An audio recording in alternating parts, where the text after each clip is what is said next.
Okay, let's see.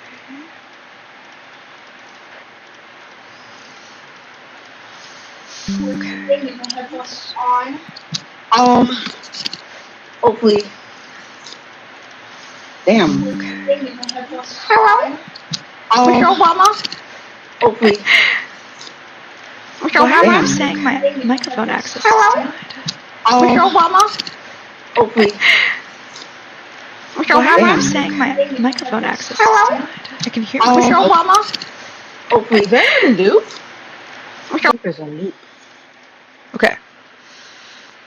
Oh, I have microphone access off. Okay, so that we don't echo? I have Discord. Yep. Perfect. I'm in that too.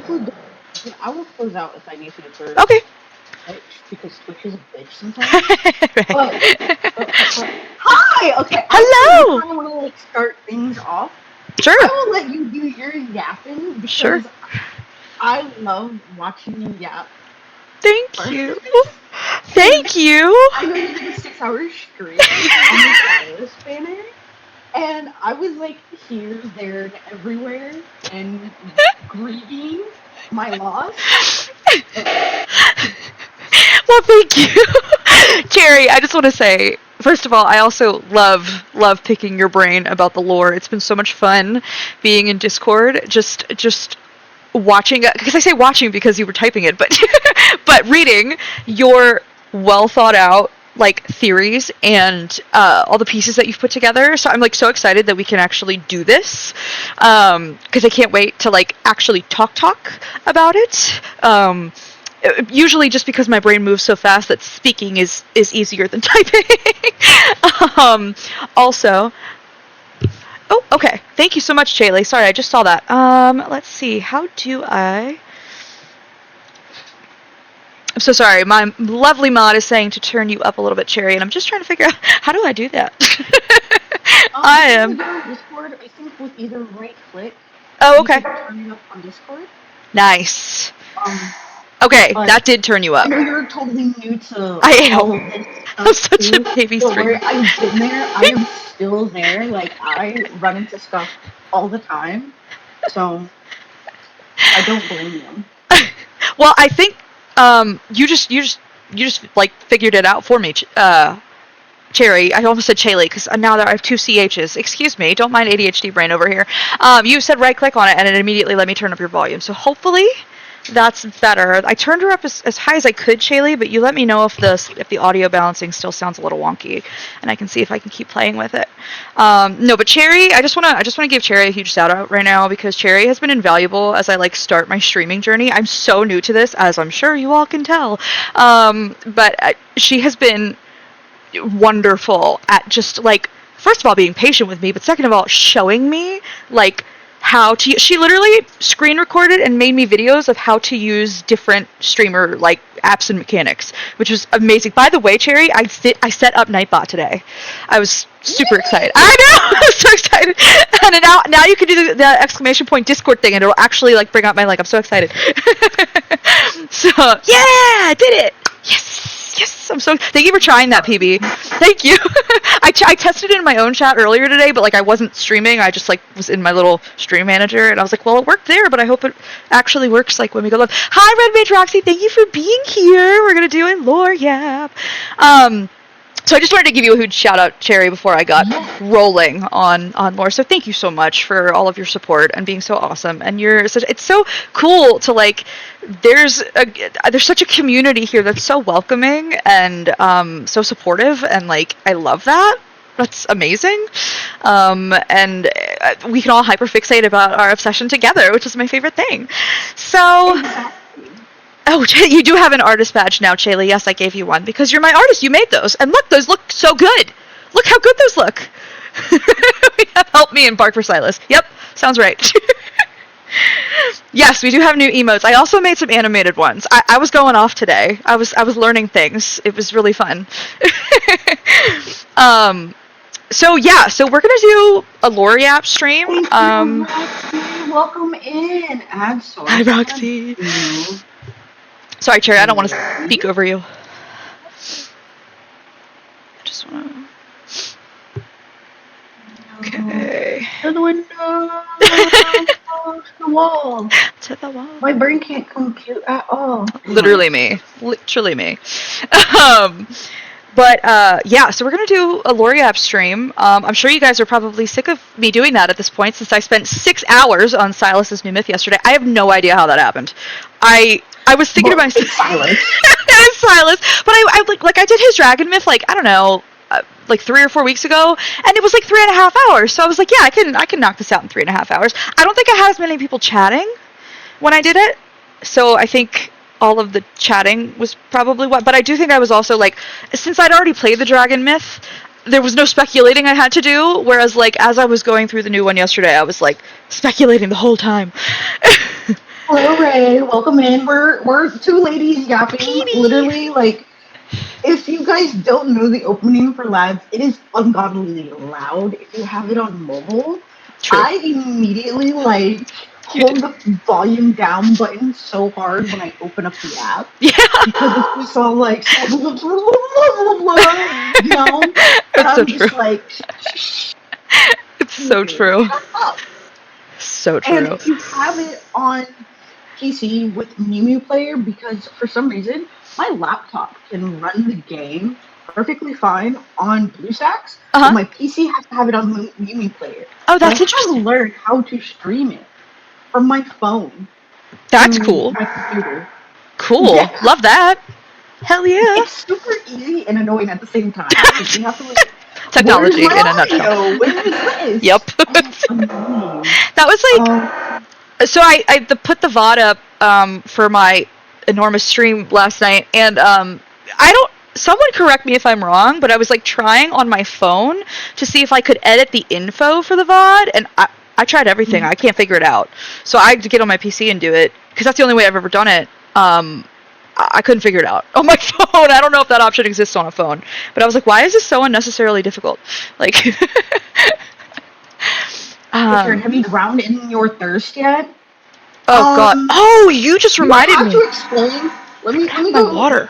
Let me just show Figure it out. y'all how. Uh-oh. Okay. First off, me and Billy had a moment of We the always whole have. like gothic aesthetic Ah, that this banner has. It's true. Like, it's true. So it's true. simple. It's so true. Simple. DG's in hour 3 right now. Oh my gosh. Well, good for her. Look, I get it. I was in 6 hours yesterday, so I was 6 hours. And also, I'm so sorry I ended stream so abruptly last night. I was emotionally spent. I'm still emotionally recovering from last night. Oh, Cherry, did you have a chance to play it yet? I did 2 more today. Okay. I don't have any more gens to power through because I got you. spent all my gens on this fucking banner. I understand. Trust me, I understand. Oh, vampire supper! Ray, eat my shorts. And like, I'm gonna show y'all how Yes. lovely this shit is. Okay, like we were tweaking out. I was tweaking out probably more than Billy was. Like, crazy drop. Call me Butchie the Rock. Such a great moment. Such a great moment. You derail my spicy brain. Yeah, that's true. But I mean, I found my fellow spicy brains, and I feel so welcome. Thank you. We love the spicy brains here, and the normal brains. Everyone's welcome. Yes. Um, Yes. okay. But I'll let you start first. Sure. I will, of course, trail in Yeah. and be like, wait. You got it. Cherry's way more organized than me, by the way. Cherry was like actually like looking for like, okay, I want to get like this myth pulled up and like this thing, so I have a general outline. And I was just like, I'm just showing up with the thoughts in my head. So like, We're just vibing with my brain cells. This is fine. Wrong button. That's okay. I'm always hitting wrong buttons. This is all trial by fire for me. No, so I really wanted to. Well, first of all, I want this to be a discussion because, like, as I said, like, I started doing this just for fun because, like, I didn't have anybody to talk to this game about. And, but I want this to be a discussion because everybody has so many cool, interesting thoughts. People will say things, and I'm like, oh, I didn't even, like, think about that before. I didn't see it that way before. And I fully acknowledge that, like, yeah, I'm a harem girly, but, like, I have my hierarchy, so, like, clearly I'm gonna be much more knowledgeable about Silas's lore than, like, poor Caleb. Like, someone told me about a card earlier, and I was like, I didn't even know that existed, and I didn't know that lore was in that card. I'm gonna have to go back and, like, watch it because I have no idea. So I welcome any and all input from people. I do just want to be sensitive to possible spoilers. I know not everybody will have had a chance to watch or play the new myth that came out yesterday. Yes. So while I could yap about it, I don't want to spoil anybody. So we can... chat, you kind of help guide us. Like, if everybody's like, ooh, let's talk about it, cool, but also, like... totally cool to just be like, nope, we're not going to talk about that today. I'm more than happy with that. So I just want to respect, anybody who may not have had a chance to yet. It's very new. But there's plenty of other lore to talk about. For me personally, I don't have like a particular, like, this is like what I really need to hit today. I think that there is a lot of digging that we can do in the myths, of course, but I also, like, just the world building of this universe is so interesting to me that I'm also happy to, like, play in the metaphorical cosmos of Lincoln City. I don't know what to... I mean, it's Earth, right? But, like, I don't know what to call their... I'm like, the Milky Way galaxy, but, like, it involves all the other galaxies, so I'm like, I don't know what to... Anyway. So, yeah, I kind of welcome... just a sort of roundtable discussion. You can put it in chat. If anybody wanted to, like, come in the voice channel on the Discord, my Discord, you're welcome to. Don't feel like you have to, though. And yeah, I think that's pretty much my intro. Was there anything else you wanted to add in terms of, like, no spoilers and, like, only speak when you have the magic conch? I'm joking. Sorry. Magic conch. Wait, well, Mom says it's my turn with the magic conch now. Anyways, for me, I have literally just came back into the game around the time frame of my son being about 3-4 months old. Originally, I was playing it for a little while when I was pregnant and everything, but I will say, for a lot of Otome games that I have played, like, growing up as one of those, like, actually kids and everything, I thoroughly enjoy LADS, because all the lore and the world building and everything, and knowing more about Infold. I know Infold does the Infinity Nikki games and the dress-up Nikki games, and you can kind of see it, oddly enough, with MC. I noticed it. I know I'm side tangenting. No, go ahead. In We the love that. trailer, in the trailer for Silas's trailer for the theme, the Archfiend, you can see a little bit of that Love Nikki, Dress Up Nikki, Infinity Nikki style that this MC has. And holy fuck, I had to watch it like 3 times. I'm like, wait a minute. Holy wow, So...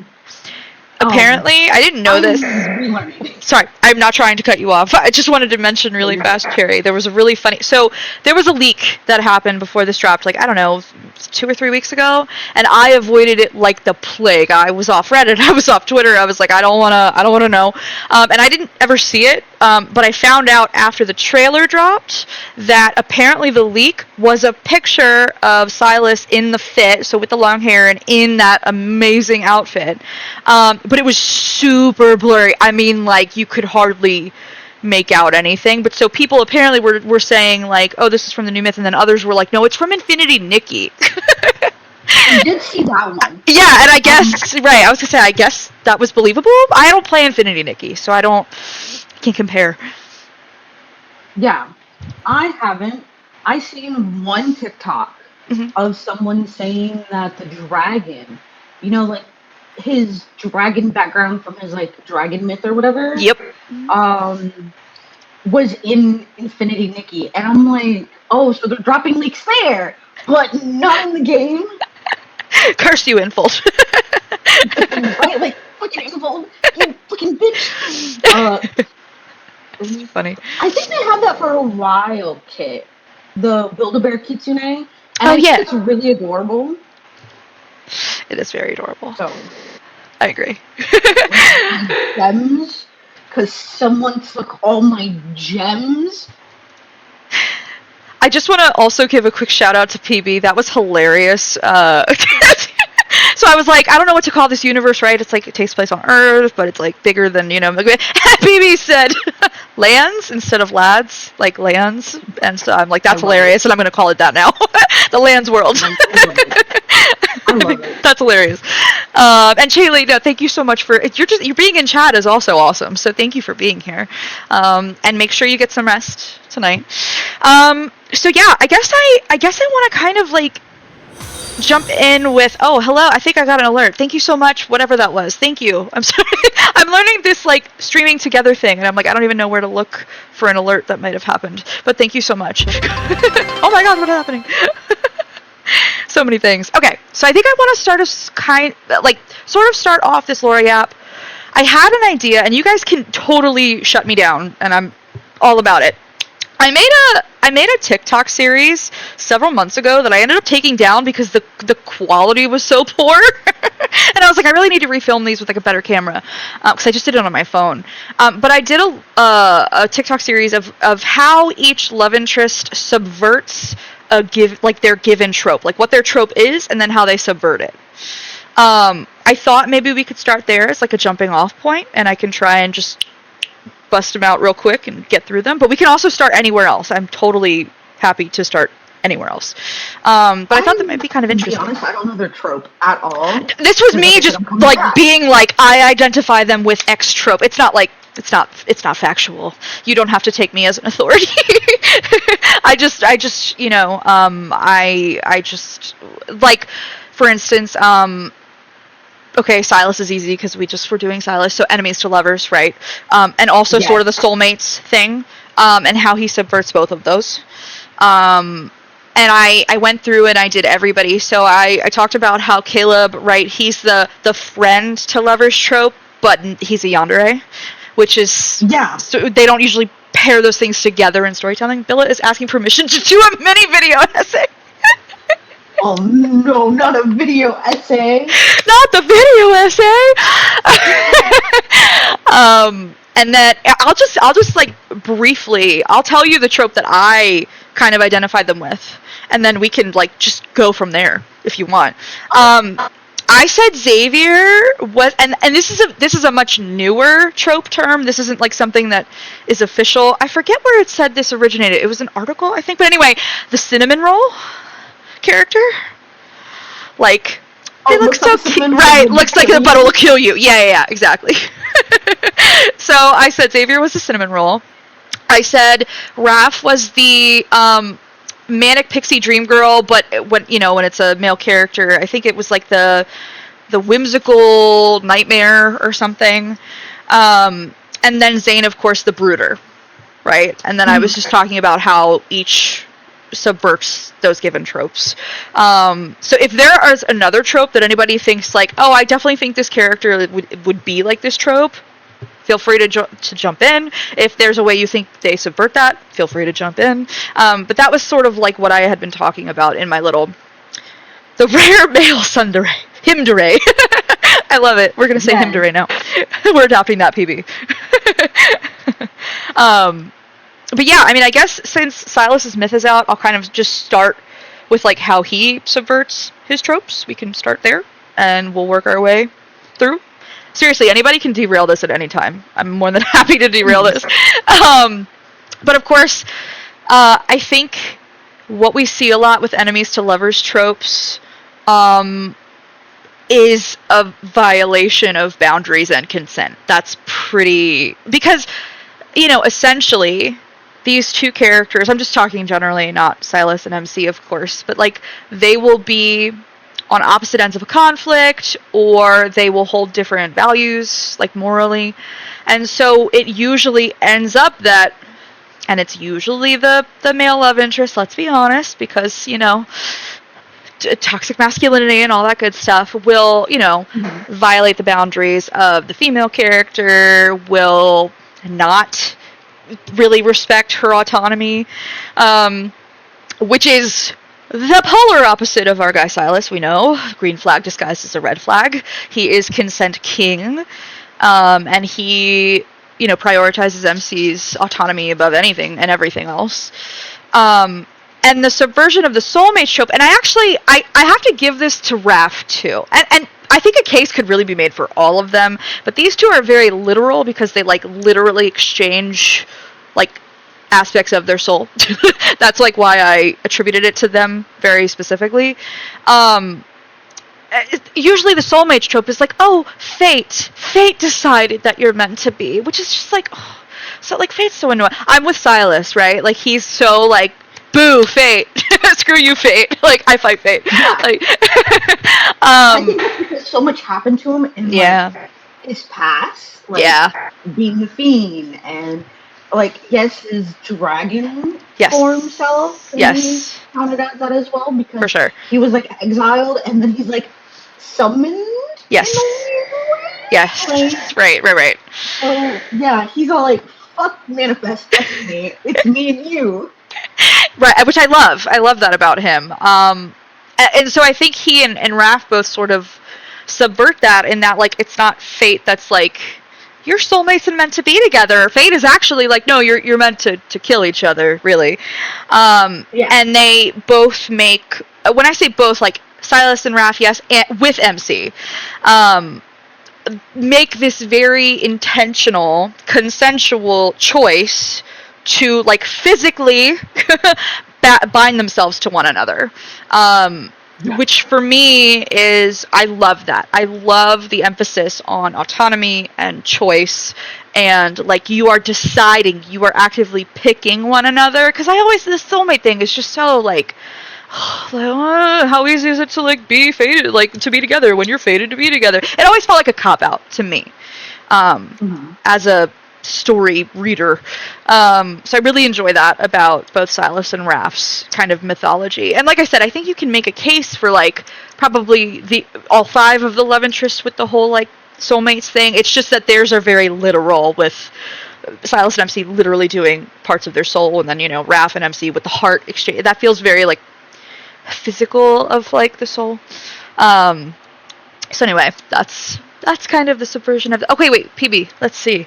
He's always railing against power structures, so it kind of makes sense. Silas, yeah, true. Power structures, things are fated to be a certain way because common sense, or it's what's natural, or at least it's what they tell you to sustain the structure. Absolutely, yes. He's nothing if not an anarchist. Also, so I'm really familiar with Western mythos and lore, but I was really not that familiar with Eastern. And I have been working on a video essay about Silas's dragon myth. Yes, it's still in development hell. I haven't finished it. But I did some research on the Eastern influences. And there was a very interesting... There were 2 genres of Chinese storytelling that really applied to his dragon myth, and I totally also saw them in his new myth yesterday. There's Shanwan, which is taking Western fantastical story elements but putting them in a Chinese structure and setting. And then a subset of that genre is Shansha, which is specifically it involves a lot of divinity and the main character having to realize their power, which reminded me of MC and how Silas is always trying to make MC stronger, but also with a fallen figure who rails against fate, and it, like, literally there's a trope in Shansha of demon kings, and I was like, oh Jesus, that's quite literal. So that was really interesting to also sort of note, like, the Eastern influences. I didn't know much until I started reading about the myth, so that was really fun to kind of get into. So I totally agree, PB. I think it was very intentional by Infold. With that, Yeah. so I'm a big, like, I have, like, different, Chinese Hmm. books Yep. and all with their own, like, mythos and stuff like that. Yep. With what you were saying, it kind of reminds me of In Heaven's Official's Blessing.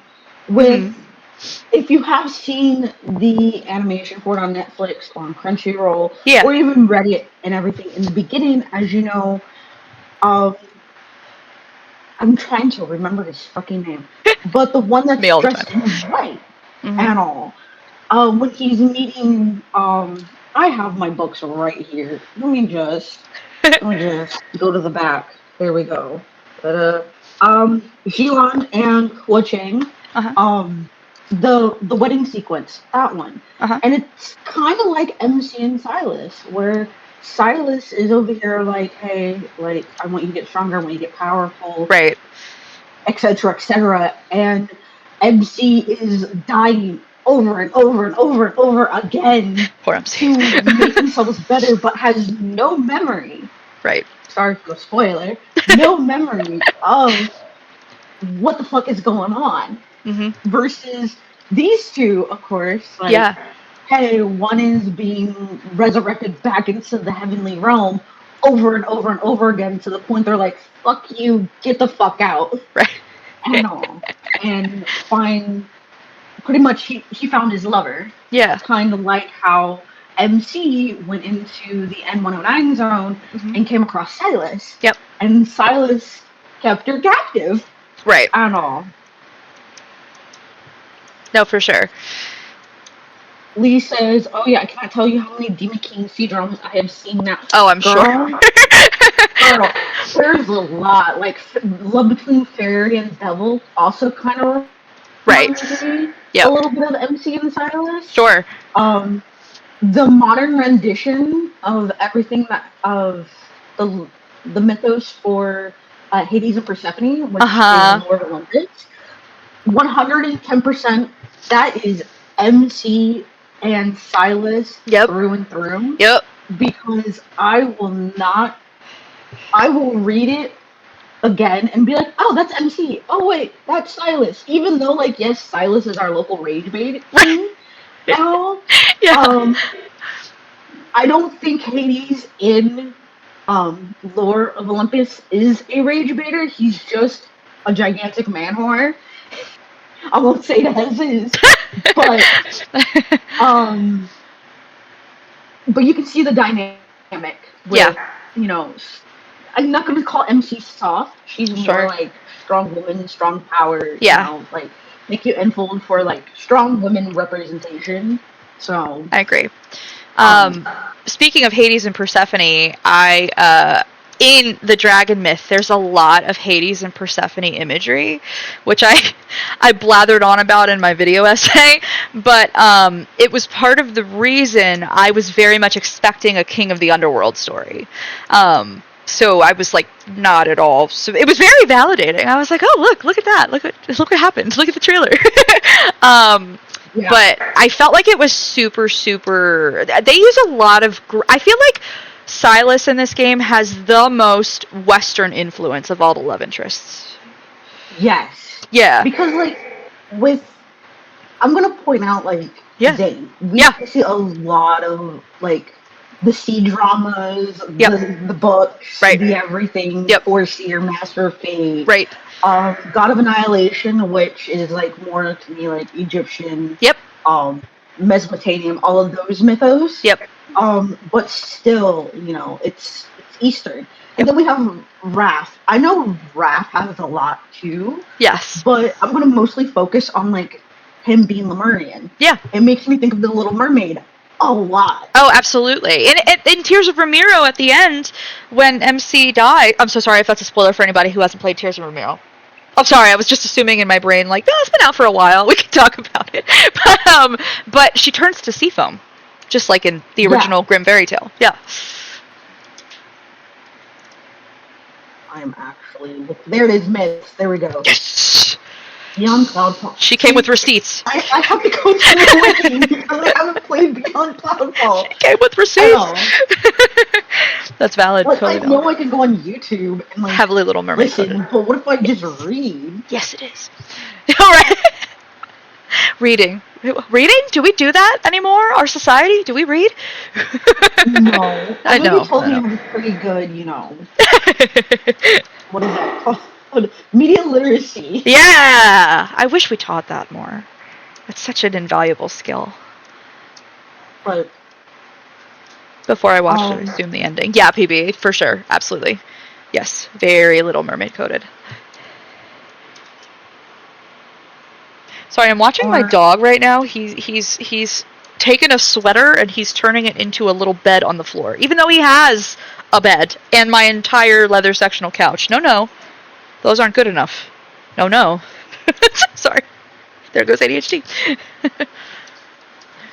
PB, it's heavily Little Mermaid coded. Yes. Funny enough, I came back when Raph's third myth came out, which is the Little Mermaid, and every time I see that card, like I'm gonna even pull it up on my own stream, like I hear that dumb crab Sebastian just under the sea. Right? Under the sea. That's so funny, oh my gosh. Oh man. You know, I was kind of... Like, go ahead. I was just going to yap until you found it, but go ahead. I'm showing it on my stream, like, guys, like, literally, like, Little Mermaid, like, under the sea, crippling depression, Raphael's outside, MC is dead. Oh my god, that's so funny.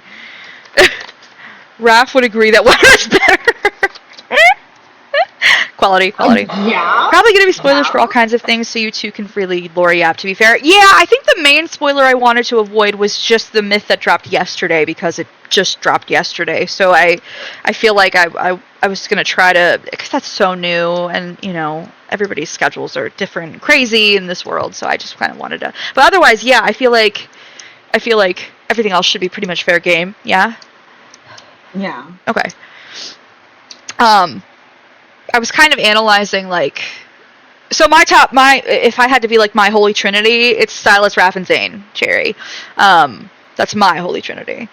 I totally understand. Mine's Zane, Silas, Caleb, and Caleb is a new addition. Yep. Because of a specific chapter. Yep. And everything, and it took me like 3 days to get through because, like, I did not expect that.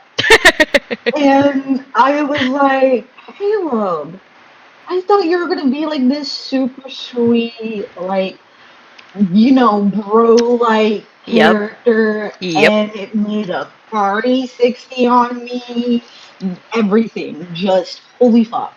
Yep. And I enjoyed it, and that's why he's in my top 3. It was originally Zane and Silas, and I was sticking to that with my heart and soul, and then fucking Caleb comes in Wrecking Ball. As he does. We should. If I were good at editing, I would make a meme of Caleb's head on the Wrecking Ball, the Miley Cyrus music video. I would do that, but I'm not great at editing.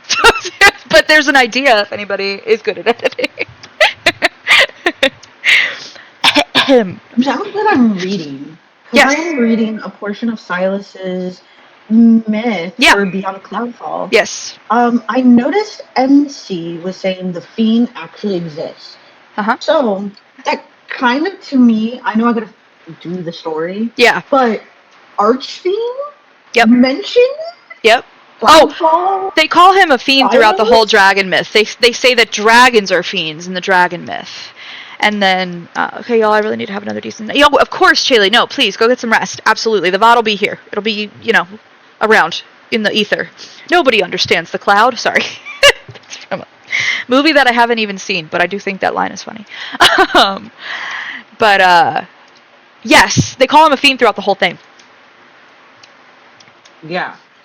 I'm like reading it and everything, and I think it also confirms a little bit Yeah, of what I was thinking with Silas and Xavier, of sure. them two, as I said, of being foils. Right. And we know we have the Knight of the Round Table Uh huh. fairy tale as Right. lore story Yep. for Xavier, and then we have the fairy tale dragon. And Yeah. as you know, like, since you did the story for Beyond Cloudfall and Yep. everything, from my assumption, from I have been reading and everything, like, Sure. MC must be like some girl that was like captive in a tower or exiled away in Pylos, Uh huh. and this dragon came to rescue her. This fiend came to rescue her, and they're bonding, and they develop a relationship. From what I'm reading, I might be wrong. Please correct me. I was gonna say I can But give you a little bit. I mean, you're pretty much. It's pretty much. Yeah, that's pretty much the story. She. I can give you more details if you want. I don't have to. But in essence, yes. and it's like how with Xavier, he's a knight, he's a king, and everything.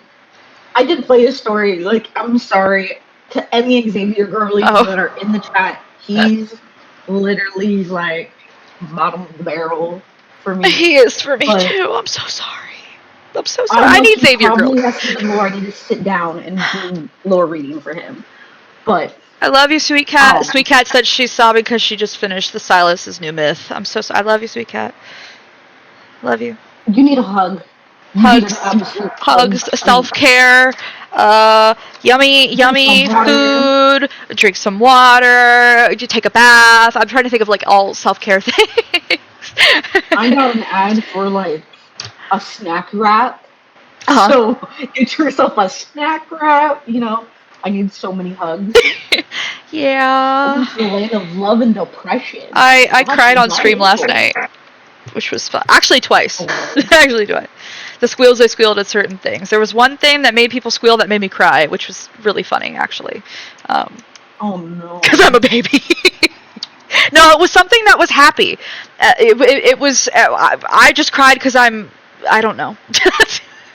I was emotional. It was goofy, but no, I totally agree. And okay. So now we're starting to get into like some of the nitty gritty lore stuff. You brought up Philos, right? Yeah. Like, so like Philos is so fascinating to me, and I'm dying to know more. So like what's so interesting is all of these alternate, like all these myths and like alternate universe, realities, etc., take place on Philos, which we know from Xavier's first myth is future Earth. Okay. Okay, Captain America. Right, really. But so I asked this question months ago on Reddit, and I got different answers. But what I was trying to ask was, I was like, okay, do we think, since we're saying these are all alternate universes, right? Do we think it's like Philos is like a different actual planet every time within those alternate universes, or do we think it's like, so like I could say like, okay, let's use a Spider-Man example, right? Like the Spider-Verse, like they're still on Earth every time, but like different iterations of Earth, right? That's kind of how I imagine Philos to be. So it's like the same general Philos in each alternate universe, but like, with different things have happened and transpired, and there are, so it's going to look a little different. But ultimately, it's like that's what I think Philos is. But I welcome anybody who like agrees or disagrees or like has anything to offer. So if we're assuming that, like, if we say, okay, it's like the same general Philos, but it had a different fate based on whatever, then I think it's really interesting, like how many different paths it's taken. I don't know if that makes sense. Like, even if you play Beyond Cloudfall, right? It's in a time there's a little bit of a translation error. I think in English it says it's when it was before humans populated Philos, but what it actually is in Chinese is it was before humans ruled Philos. So humans are still there, and you'll see humans throughout the story. But it's when dragons like ruled Philos. Yeah. But so you're like, okay, so but it's future Earth. Like, did something happen that sent them like backwards into like a technological like dark age? But at one point, Silas talks about in that myth raiding a place for starships. So I'm like, they have starship technology. What does that mean? So I guess what I'm getting at is I'm very curious about Philos's trajectory. Like, I don't know if because what I'm speculating is that Ever takes Earth and turns it into an immortal planet, just like they turned humans into immortal beings. That's my guess at this point. So I'm very curious to see like how that manifests in all these different worlds, basically. I find Philos so fascinating. It is future Earth, so like it's a bit of a metaphor, right, for like the sci-fi is so interesting to me because it's always kind of predictive. Actually, not that I'm like literally saying that like we're gonna have a Philos, but like humans are constantly trying to look for like solutions to mortality, and like what are we gonna come up with as we try to pursue that. So I find that entire arc super interesting. But I can't wait to watch your VOD so I can go through it all again. I'm so sorry it was so long. I don't know how it happened. It's so good. What did you eat? Okay, you're talking to somebody. Okay, I got it. I was like, it's one of my admin goes, Mr. Stark, I don't feel so good. Actually, I sneezed and got dizzy in my head. Oh no, that's not good. I will actually plot off of that with the Philos thing. Yeah, because please. I'm a nerd for Sailor Moon, and in the Sailor Moon lore, the Neo Tokyo, right, where everybody is immortal, they're youthful, they're beautiful, yada yada yada. Same thing. Like, as you said, Silas was talking about starships. Yeah. And how dragons ruled Philos before Yeah. humans did, and it was just like this immortal planet, and then boom, humans come and show up and be like, hey, this is mine now, haha. And that's how I see it as, like, because Xavier's like how old? He's like a 200-year-old like alien. I think he's a lot older than that. Him might mean a lot. Right. And he kind of conserves his like energy by sleeping a lot. Yep. And eating very little. He's like a plant. A house cat even. Thank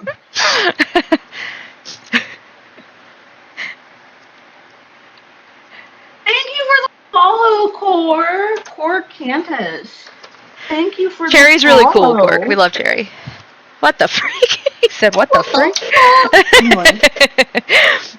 Cork. Okay, my You're good. computer shortened it out so bad. Also, dual stream, let's go. Yes. But I'm also looking between lores, like, yeah, with there's so much. There's so much. Moment open. Oh, okay. I actually have captivating moment. Yeah. Like, I got yeah. both cards for it last night. Nice. And then shooting stars, and I'm trying to like find any similarities, and I can't find shit because it's not giving me the chapter info. Yep. So I'm guessing it's just like a card that has information. Okay. Interesting. But I'm looking at captivating moment, and it's just it. Okay, it looks like it's just a lot of how we kind of meet Silas, and it branches off of that. Yeah, I don't know if you've heard me do one of my rants that like I was mad about captivating moment. It's not bad. It's not bad at all. It's fun. It's enjoyable. I think it should have been a Bond memory instead of a myth. Yes. I was like, that's the only myth that like doesn't make sense as a myth. Like, I just kind of felt like he got shorted in that regard. But his other two myths have been so incredible that I'm like, it's fine. This is fine. But yeah, no, really, it's kind of just like a day in the life of Silas. Really, like current Silas in the main story. Like, what does he do all day? Like, what does his base look like? It's really... That's why I was like, this could easily be a Bond story. I don't know why. Oh, hey, Evie. What's up? Hi. PB, by the way, I totally agree with your Philos is the capitalism root of immortality. Absolutely. Yes. It's just really interesting to me that it takes so many roots. And I am trying to, like, work out in my mind... I don't really know what I'm trying to work out in my mind. Is it just that they're all alternate versions of Philos? Or, like... Because, like, sorry, I'm, like, just stuttering here. So, they're all on, so, like, Beyond Cloudfall is on Philos, and Where Silverwings Rest, or what, Crimson Spirit, or whatever the newest Silas, they're both on Philos. The Archfiend banner. Yeah, the brand new banner. They're both on Philos, and I don't know if that means, like, okay, like, they're chronological and this is the same universe, or if they're different universes.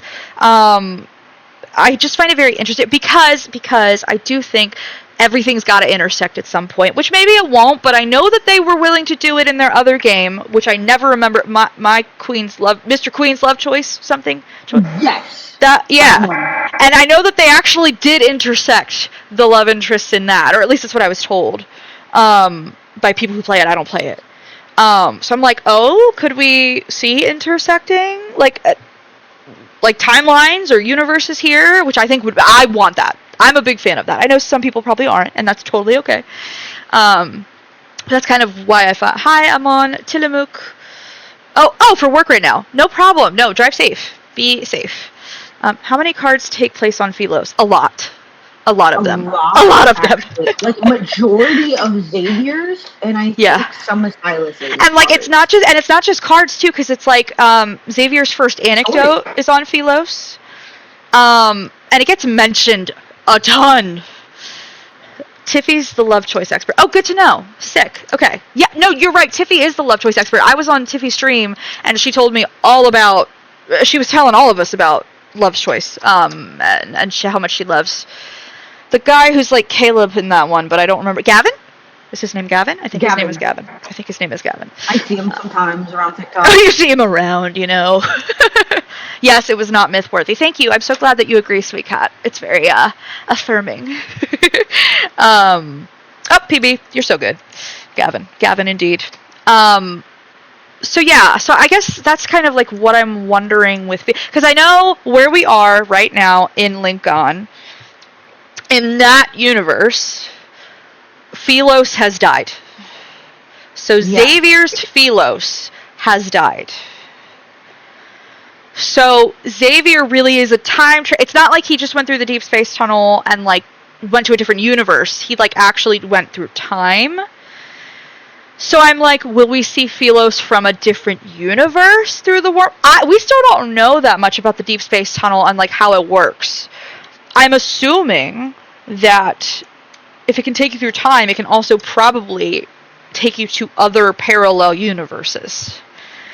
But I don't know. I don't know that factually. That's me guessing. That's me assuming a lot of things. Well, I remember with the game and everything, as you know, it's kind of like a WeChat separate text message scenario. Yeah. Okay. And maybe it's also due to the deep space tunnel. And with the whole intersection and everything, I would love to see for Xavier and Silas. Yes. Just for them to have, like, at least... Bark for Silas! Sorry. I'm so sorry. No, it's fine. They're guarding the house. But them at least having an interaction, because right now, in my regular account, I am in Death and Rebirth. It looks like, from the part that I'm at, and the stuff that I've seen online, Zane and Silas have a lot going on. Hello, Wild. Welcome in, Lore Yap. Noting, yes, I'm actually noting too. We're discussing about Philos. So, but I want to see them two interact more due to old Philos, new Philos, what Philos is happening. Like we said, it's like the MCU. Like, there's Right. Earth 2077 and Yep. Philo's 41 and Yep. Philo's 69, you know? Yes. And there's their own different versions. Yep. So, No, for sure. I don't know if you've, excuse me, heard me go on like my whole like put my tinfoil hat on conspiracy theorist thing about like how I think like all of them intersect and stuff. I've talked about it far too much. I'm so sorry you guys have to listen to me rant all the time. But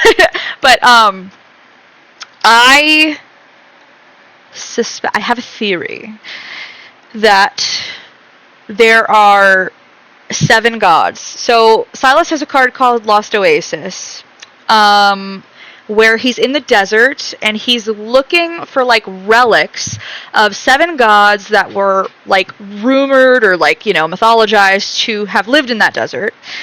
And the humans actually rose up against them and like cast them out. They felt that the gods had like become complacent and like weren't serving them anymore, and literally rose up against them and like struck them down. And he was looking for like relics of that. This is an older card. It's from last year. I have had a theory that the 7 gods are MC, the 5 love interests, and then a potential 6th love interest. yes. Yes. And each love interest, by the way, is a foil of each other. Yes. I'm going to continue saying that until, Yes. like, I die on the hill. Until, like, someone fucking shoots me. And also notice they're all the male love interests, right? 6 of them are foils of each other, and MC is not a foil of anybody. Because she's the essential, like, not tying them together, really. I have so many thoughts about this. I'm so sorry. I'm trying to organize my brain. So I used to also say, I think it could either be 5 love interests MC and a 6 love interest, or 5 interests MC and Astra. But now I'm leaning towards Zane being Astra. That's a whole other theory that I have. I'm so sorry. I'm ready for it. Okay. Because I have been talking to one of my buddies on this. Yeah. The possibility of Zane being Astra, and it's driving me.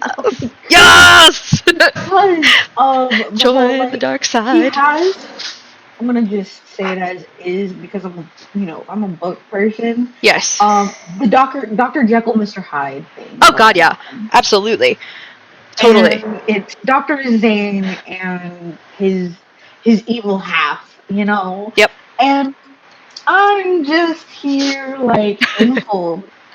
Can you feed me more? Because please, we're starving. We're starving. Please. Yeah, we're starving. Like, you gave us Death and Rebirth almost like how long ago? Oh my God, really?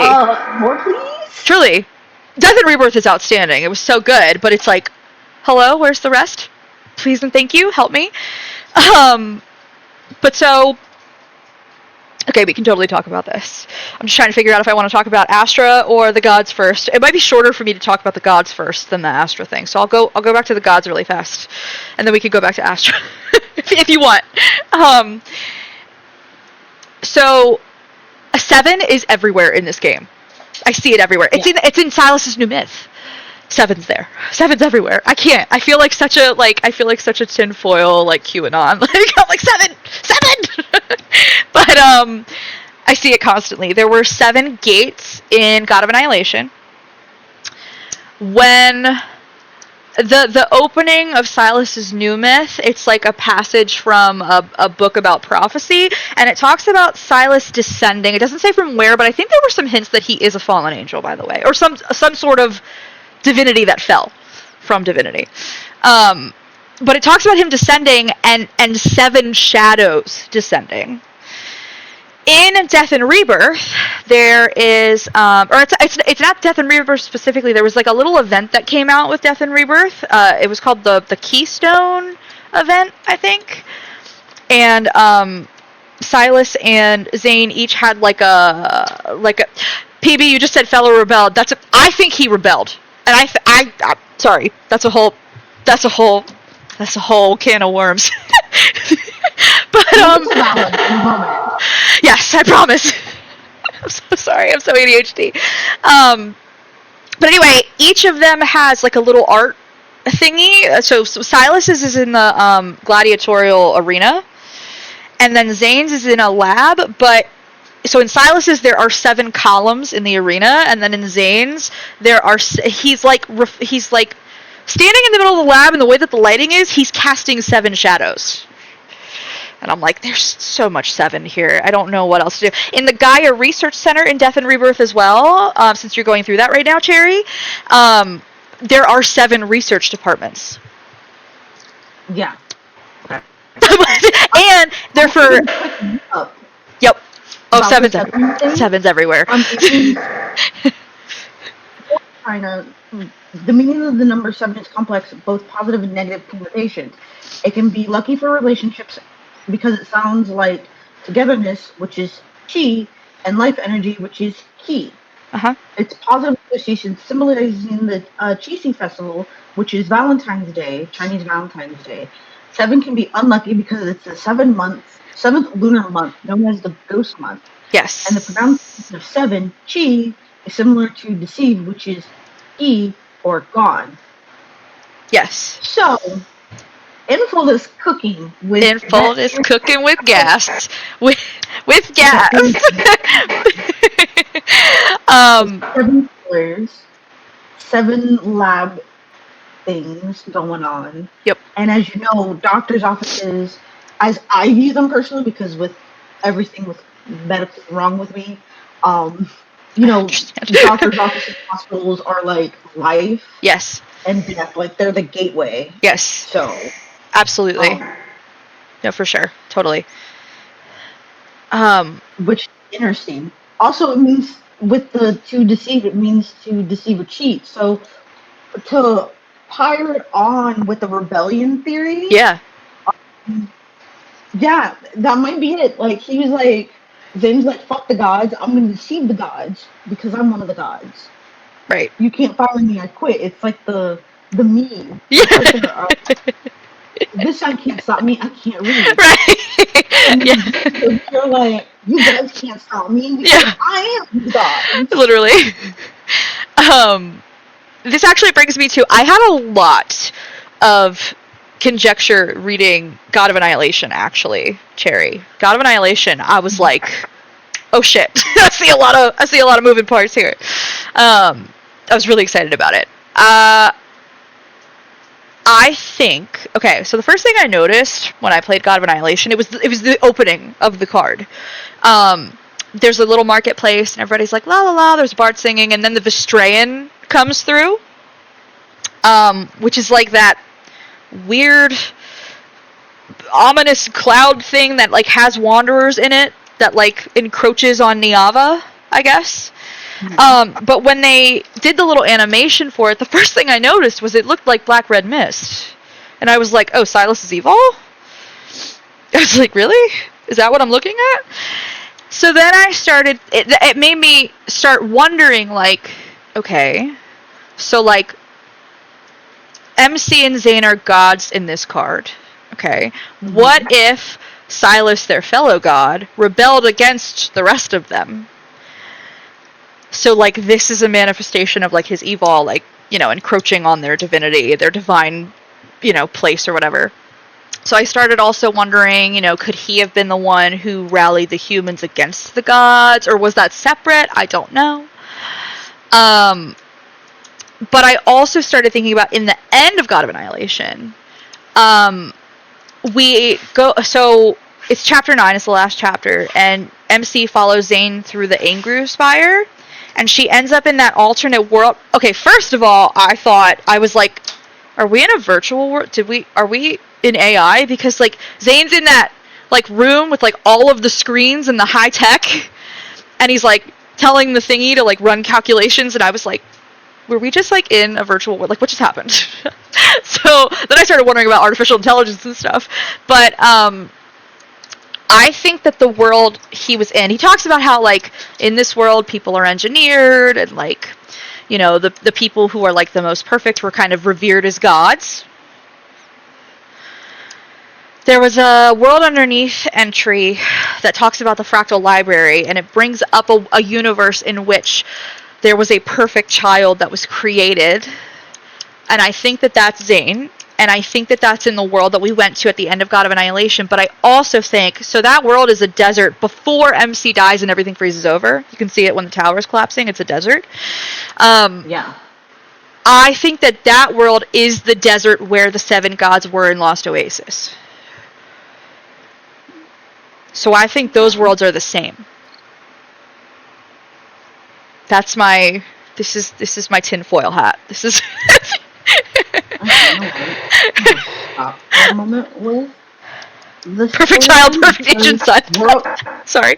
World Underneath. Yes, I can't remember which number it is. It's about the fractal library, though. I'm so sorry. I've been slacking on chat. Please forgive me. I agree. She may be the chief of the Pantheon. Heck yeah. You said the deep space tunnel was kind of the crux of the mystery. Yes. I would say so. I think that's probably a fair... Fair godparents. Fair godparent. One of my favorites. Bark, bark, bark. OMG, it's an emote now. Yes, because Chaley's amazing and made it an emote. And I think she said that she's still working on it because she wants to make it even, like, clearer. But I think it looks great already, so because she's amazing. Yeah, fuck them guys. What was... Oh, I'm so sorry. I missed your question about the 7 thing, but you then I talked about it, and you were like, that's what it was. Okay. Cool. All right. So I am, of course, reading. Yes. And I'm on, like, the very first one. Yes. And,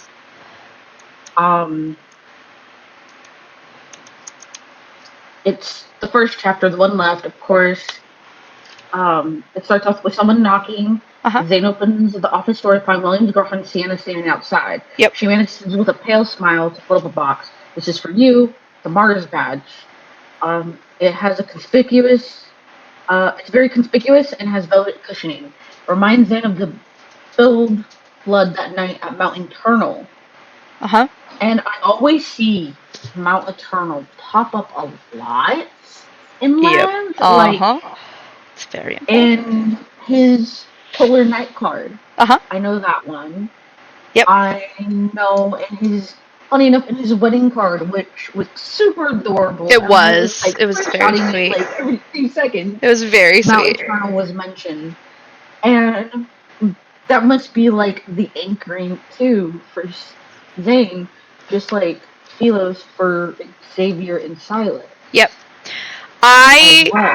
This is less of a... this doesn't feel like a well fleshed out theory, but something that I was thinking was... So, MC freezes at the end of God of Annihilation when she dies. And right before God of Annihilation came out was Zane's birthday card for this year. And super cute card, great. The end of it felt really ominous to me. I was streaming it when I was playing it. I was like, why does this feel so ominous? He takes MC up to like a really, really northern part of the Arctic, and it's called the Heart of the Arctic, and it's a ship graveyard. And it's where a bunch of people died. But, so, I'm kind of wondering, and this is a stretch, this is why I'm like, it's not really, like, a fleshed out theory, but I kind of wonder if MC isn't the heart of the Arctic. And I sort of wonder if, like, where she froze could be in the Arctic. And I know, like, again, we're not saying that these worlds are exactly the same, but, like, when Silas was looking for the desert with the 7 gods, he in Lost Oasis, he was on this Earth. It's this Silas from this main story timeline. And he was in the desert looking for the 7 gods. So that makes me wonder, like, okay, well, if I think that's the same world as the end of God of Annihilation, she froze there. Could that be our world here? So could theoretically that MC have, like, frozen, and that's where this Arctic came from? Does that have anything to do with Mount Eternal, is basically what I'm getting at. Yes. There was another one that I saw as well as Dawnbreaker. You know, oh god, yeah. Someone saying that this is Dawnbreaker's perfect universe. Like, where he can be happy with MC. Yes. And not have all the bad things happening to him. And, of course, you know, it's just a dream because the whole, as you know, he has to, you know, off us, Yeah. off MC, Yeah. and as you said, the heart of Mount Eternal, and maybe also correlate into God of Annihilation because, as you know, she freezes over, Yep. and everything turns frozen. Yep. So, if with that being said, Yes.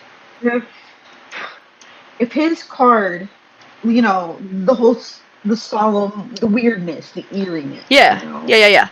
of Mount Eternal and all, Yeah. maybe there is something in Mount Eternal that keeps making Zane go back every time. Yep. Why are you going there? Is it do some research? You have been like this genius since you were 14 years old. You're True. a cardiologist. True. Why do you keep going back to Mount Eternal? Right. Maybe the heart of the North Pole. Because I'm going to say an example with his summer card and everything. Yeah. We know more about him. Like the man surfs. So more than likely the man probably, you know, goes to Mount Eternal and snowboards like Mhm. after doing research. Right. But that's another topic for another day. But That's the with fun Mount lore, Eternal, not the depressing lore. yeah. Is like his anchor point. Yes. We need lore. We need more story. We need more information. I understand we Yes. have the world underneath, which I am reading the world underneath, Yes. and it seems like someone. Even though I'm on this like chapter 1, page 2. Yeah. Someone passed. Someone died. That's. Oh what's yeah. died. So you don't even really know about that yet. You will. You will. You'll read it.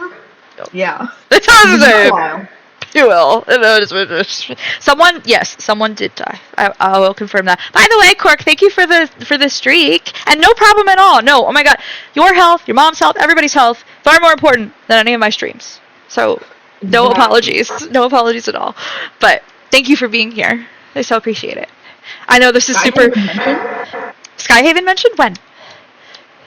In Oh yeah, because he went to Skyhaven University, I think. Yeah, Dr. Noah. Dr. Noah went to Skyhaven University. Yes. Skyhaven is Caleb's reference point. That's his realm. They can't escape each other. That's true. They can't escape each other. They sure can't. They sure can't. They sure can't. Oh my God. I can go on an entire rambling on these two. Jesus Christ. Feel free. Go ahead. This is a lore yap. Go for it. Like, Jesus. Okay, so I get it that Caleb nuked himself for the sake of MC, right? So funny. Yes. Like, I kind of look back at it now. Yeah. Okay, with that entire sequence. Yeah. And I think it was to get rid of Josephine. Uh-huh. I know I'm going to sound like a certified hater of her, but we're making a club. No, we're making a club. We're all certified Josephine haters. That's we all hate her, don't worry. I love you. Because tell me why we find out later. And through Caleb's information. Yes. That, spoiler warning, these two, spoiler warning, were experiments. Oh yeah. And the only two people besides Josephine who knows, well technically 3 because Josephine, is Caleb and Zane. Because Zane's a doctor and he can get his hands on those things. Especially with MC's medical records. I'm sorry to interrupt you, Cherry. How far are you in Death and Rebirth? I can tell you right now because I gotta redo it. You're good. Death and Rebirth. I'm on chapter 2. Okay. Story 7. Chapter 2, story 7. Okay, so when the snow falls. When the snow falls. So you're in Zane's part of it. I'm at the part where Zane gets the glicky. Okay. So you've already been through Silas's part. So Silas also knew. Yes. That's what I was about to say. We got number 4 now, which is Silas knowing. Yes.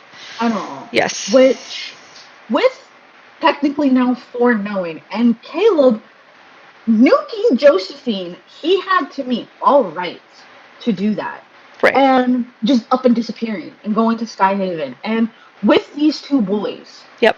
at all, being childhood friends of MC, Uh-huh. being their two goals, their goals, Yep. being MC to protect MC, Yep. and to be a caregiver of MC.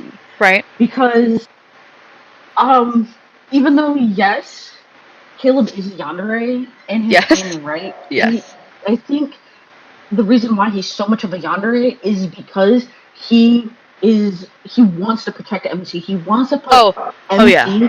in a protective bubble. Oh, for sure. It's the Or trauma. Oh, yeah. He's like a dog. It's the trauma. Oh, He's yeah. the German Shepherd. He's the German Shepherd everywhere. Well, No. he watched her die over and over, and he was powerless to do anything about it. Understandably so, he was a child. That was not his job. But of course, as children do, the way their brains work, the world revolves around them. And I don't mean that in like a boo, children. It's just like that's how they conceive of the world, is like everything revolves around me. So when things go wrong, they take responsibility. It's my fault. I'm the one who messed up. So it's like Caleb is constantly trying to correct that mistake. Yes. And he's reliving it constantly. Yes. And yes, of course, Josephine took them two out of the scenario. Josephine. Which, imagine Zane Such or a hater. Silas reading those documents. Those thousands and thousands of chapters of just the whole MC being experimented on. And maybe that's also tied into her eval, too. Oh, yeah. Oh, yeah. The reason why she can't remember and the reason why she has this eval is because of Josephine and the experiments. Right. But back on to these two boys. Yes. They're foils of each other. Uh-huh. One probably likes carrots and the other one hates it. I know, looking at you, Zane. Well, I know Caleb hates cilantro. Oh my god. See, opposites of each other. Caleb, and I'm going to just defend him. Maybe it's a genetic thing too. Oh, for sure. Him being experimented on and everything. Most That's people, true. as you know, with cilantro, have that genetic. I'm one of them. You know, I hate it too. Of soap. So I'm one of But them. for me, I love cilantro. So maybe it's the result of his experience. We don't know. We don't know. Yeah, no, for sure. I'm super curious. Sorry, I'm so sorry. I'm just making a side comment. I'm super, super excited to see what his third myth is going to be because I have no idea. I've made like very brief. See, here's the thing. I haven't read Decoherence. I don't have Decoherence, so I'm really excited to get it in the rerun. And then I might have a better idea of like where his third myth might go. The one thing I have noticed with him is thunderstorms. There are constantly thunderstorms around that boy. Yeah. And it feels very intentional, and MC's so afraid of them, and he protects her from them. But like it's like wherever he goes, he summons storms, and I'm like, that feels really significant, but I don't know what it means yet. But Maybe due to find his out. evil because he does have gravity True, manipulation. that's true. Maybe it is just the evil. I kind of was trying to like also try to fit it in like mythologically, like Native Americans have thunderbirds, and I was like trying to think of like thunder gods, and like I was just kind of like I don't know. I don't know. I don't have enough information yet. Well, within the thunderstorms and gravity. Yeah. Oh god. It's very interesting. It's very Let's do interesting. that. Yeah, go for it. They do have a god of thunder or god of two different names for the god of thunder Right. or Lord of Thunder. Yep. Which Oh. he appears to be bird-like, bat-like, wings, claws, carrying a mallet and chisel to create thunder to punish wrongdoers. Well, Caleb actually does that anyways. In his story, as you know, like Right. with one guy who's like, hey, like, why is she here? Right. I don't want her here. She Right. needs to fuck off. And he's like, no. Right. But it's, I think it's pronounced Lei. Lei Xian Uh-huh. is the god of thunder, Okay. and Lei Guang is another one. Okay. So Very interesting. maybe he might be a god of like thunder. Maybe Yeah. he might be like a Zeus in the universe. The one You thing I know? do sort of like generally know about MC and Caleb from Decoherence, I don't know like specifics because I still have to play it, but it's like MC is like a manifestation of destruction, and then he's like a manifestation of creation, and they come from like the same source or something. Maybe, yeah. So like I don't know if she could be the counterpart to his. If he's one of those, then maybe she could be the other one. I don't know. It's very interesting. I don't know. Yeah. We'll have to see. So, And the apple. So is with the apple. Yes. Feels so significant. Which of course immediately your mind goes to Adam and Eve. But like I don't know. Hold on. Here I go. Sorry, I just Googled it myself because I'm like, oh, I don't know. So you could think about Adam and Eve, of course, but then I do also think about, I know Greek myth more than anything else, and I think about the apple with the Battle of Troy. The Battle of Troy was fought over, okay, so Aphrodite, was it Aphrodite? I'm pretty sure it was Aphrodite, wasn't invited to the wedding of someone. And it doesn't even really matter who, because that wasn't the point of it, I think. She gets pissed off that she wasn't invited, so she shows up, and she, like, throws an apple into the, like, partygoers, right? And she's like, whoever gets this apple will, like, I can't remember exactly what the verbiage was. Hold on. It, like, gets whatever they wish for. Something like that. Hold on. Greek myth apple. Let me apple of discord. Yeah, it's the apple of discord. Yes. A golden apple inscribed for the fairest. Okay, wait, I'm so sorry. I had this wrong. I apologize. Well, I didn't have it. I had my wires crossed. A golden apple inscribed for the fairest that caused the goddesses Hera, Athena, and Aphrodite to fight, leading to the Trojan War after Paris chose Aphrodite as the fairest. Another notable use. Okay, that's another apple thing. But anyway, so like I was also thinking about that in terms of like the apple of discord. I don't know. There's a lot of different apple symbolism in different lore, and I'm very curious to see if that ever manifests into anything. But I guess decoherence could be thought of as kind of an Adam and Eve myth. If you think about it. Because they're the only two androids that are made in like a post-apocalyptic world or something to that effect, right? So maybe that is a bit of an Adam and Eve what story. you were I don't know. saying. Yeah. On the thunderstorms and everything, of course, like I'm looking at the background summary. Yeah, no, of course. course. You know, with the whole like Chrono Rift catastrophe, the consequences of the deep space tunnel right above the city, which this is my personal headcanon and everything. Yeah. I think she's the cause of the deep space tunnel because, you know, she has been experimented on a lot. And, of course, Wanderers coming in and causing hostilities and casualties. Yeah. Although their regulation is rather vague, she describes the scene as, I still remember the rusty red ring. I could only see the shadow of a wanderer and a beam of light that saved me. I still have no idea who saved me. With that being said, maybe with Caleb with weather, he's trying to jog her memory. So I do actually know who saved her there. I don't remember where we learned. It's Xavier. It is, yeah. It was him as Lumiere. Yeah. In his Lumiere era. Where do we learn that? Is it his Lumiere myth that we learned that? I think so. Oh my god, this is the other problem, is there's so much lore, which is amazing, by the way, and I love that. But there's so much of it, I'm like, I don't remember where this was. There's so much to dig through. I'm like, I know that they said, like, when everybody was like, oh, I'm pretty sure Philos is future Earth, but where did they say that? And we were all like, I don't know, where did they say that? I had to Google it. Yeah. Okay, Sweet Cat. No, that makes sense. And I think they call MC Adam because she's the EXO one. Interesting. Okay. That's very interesting. I was also kind of wondering, though, like, she is the EXO one, but yes, could we also sort of invert it to, like, okay, well, if she's the manifestation of destruction and Caleb is creation, then maybe like he's more Adam and she's more Eve, just because, and I'm not actually saying, I know that this is a very misogynist old religious tale, but still, she's attributed with like the fall of man. She's the one who was tempted by, you know, the serpent to eat the apple and yada yada. So I would say that's more destructive, and Adam was more creative, creationist, whatever you want to call it. She literally came from his rib, which, coming from the same source, that's the whole thing they go back to with Caleb and MC. So I don't know. I think it's in the main story. I feel like I just read that since I'm going back through it, the part about Lumiere saving her. Oh, okay. No, you're right.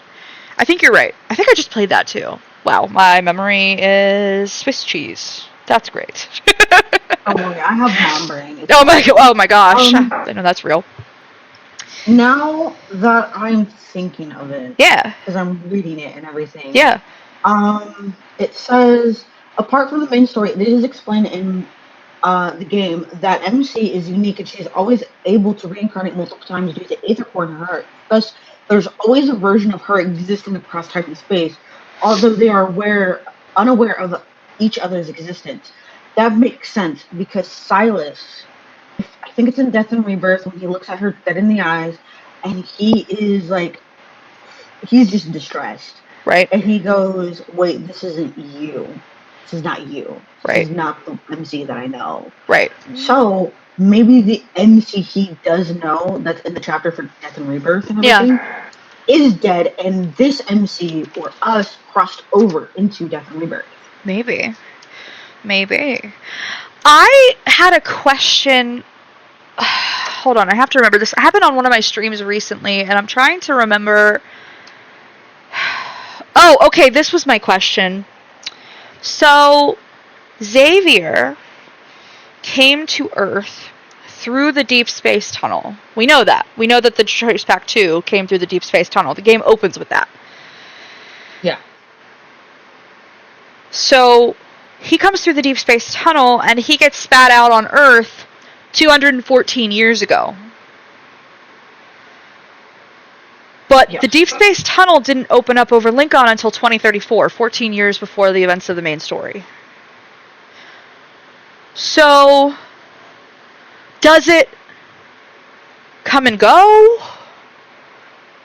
Did it exist somewhere and then disappear again and then reopen somewhere else? Is it just because it distorts time that he ended up sort of getting thrown back in time when he came through it? I don't actually know the answer, but I was like really frying my brain on stream about it because I was like, wait, what does that mean? What does the Deep Space Tunnel do? Because what started me thinking about this, God, it's like the most trivial little thing, was Raph's card recently, Sweet Overdrive, which I loved and it was super fun, had nothing to do with any of this, but you could see the whole skyline of Lincoln City, which was beautiful, but I was like, I don't see the Deep Space Tunnel anywhere. And so, like in the art, and I was like, maybe I can't see the whole city and it's like out of view. Maybe it's only visible sometimes. Then I was replaying the main story, and at the end of Long Awaited Revelry, Silas and MC are up on that roof, like close to the Deep Space Tunnel, and it's huge and it's very visible. It looks like a hurricane. It looks like the eye of a hurricane. Mm-hmm. So I was like, I feel like I would see it if I saw a picture of the city skyline, but so I just have I have a lot of questions about the nature of the Deep Space Tunnel is really what I'm getting at. Like I don't know. I want to know more. That's kind of what I was wondering. Like, does it wax and wane, or like, I don't know. I don't even really have a theory, to be honest. I'm really just asking the question. I think, in response to it, maybe it's like a moon cycle. Maybe. You know, the moon has 28 phases. And they do talk about the moon all the time in this game. Mm-hmm. I mean, all the time. What if, like, the moon affects the Deep Space Tunnel? Yeah. And with that being said, as you said, like, in Silas's card, that we are, like, chilling and vibing right by the tunnel. Right. Like, we're in the eye of the storm. Right. And then in Raph's card for Sweet Overdrive, you don't see it. Right. So maybe it's like phases of the moon, where in one card you don't see it, but in another you do. Right. They'll be interesting. I'm very And intrigued. I think that's like my only response to it, because it Yeah. might be like the moon. Yeah, maybe. Um, And like, I feel like if anybody were to, well, I was gonna say if anybody were to know, it would be Caleb, since he's the one Yes. flying it and mapping it out. But I guess I could also say Xavier and Silas, since they traveled through it, might also Yes. be pretty familiar. And it's like I want to know more. And Yeah. that's really sorry. I wish I had like a better theory for you guys. I don't really have a theory. I'm just really curious because I do feel like it's the crux of the thing. Like I'm so curious. So I don't know. Yeah. I don't know, but we'll find out. Yeah, I'm actually reading through, Yeah. and it says, as you know, in his knight card, his king card, when the player becomes queen, as Xavier's abdicated from the throne, Yes. he has a small group form of backtrackers that lived back in time to explore the viability of moving these people back to Earth. Yeah. Which, deep space tunnel, maybe it just popped up, like how Doctor Strange's little like portal pops Right. up and everybody goes through it. Right. Or maybe they caused something for, the deep space tunnel to come up, and boom, we are 214 years forward or backward, I can't remember. Okay. In time. Yes. From where they need to go, and therefore they inhabited this current Earth, and then, oh wait, his MC's gone. His MC sure is gone. Hella gone. Hella gone. Sorry, MC. Meets her again Right. multiple times. Right. As a kid, as a student, Right. as a coworker. Yep. That. Same thing with Silas. Maybe Silas was lurking around in the shadows. Lurking around in the shadows. He totally was. So. All right. I'm gonna get into some real tinfoil hat shit here. Okay, I started thinking about this probably way too much, but when the reveal happened with MC in Death and Rebirth, which I say it's a reveal, we still really don't understand it that well, but like with the whole like she had that sort of like moment where her consciousness was like a part of the cosmos, and she was like, I am a part of the cosmos, and like I always have been, I always will be, like, I started to think about, okay, what if let's say we're calling MC the cosmos, and what if we're saying it's consciousness, she is its consciousness or something. But then I started getting into more like physicsy, quantum physicsy stuff.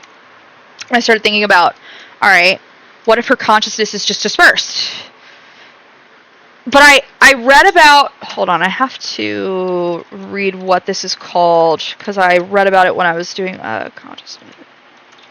Hold on one second. There's a name of this. Okay, this is called panpsychism. It's a relatively new school of thought in physics, where, because there's always the debate about consciousness. What is consciousness? What gives something consciousness? What is it to be conscious? Like, what is the nature of it? There is a new school of thought called panpsychism that views consciousness as a fundamental fabric of the universe. So instead of like, okay, you're a living biological creature with a brain, and your brain has all these neural networks, and that gives you consciousness, right? This posits kind of the inverse, that like anything with matter fundamentally has a level of consciousness. Obviously, it might be like infinitesimal, depending on like how little matter it has, right? But that consciousness is just like essential to the universe. So I was like, all right, well, let's say that like consciousness is a fabric of the universe, and like what if MC is that consciousness?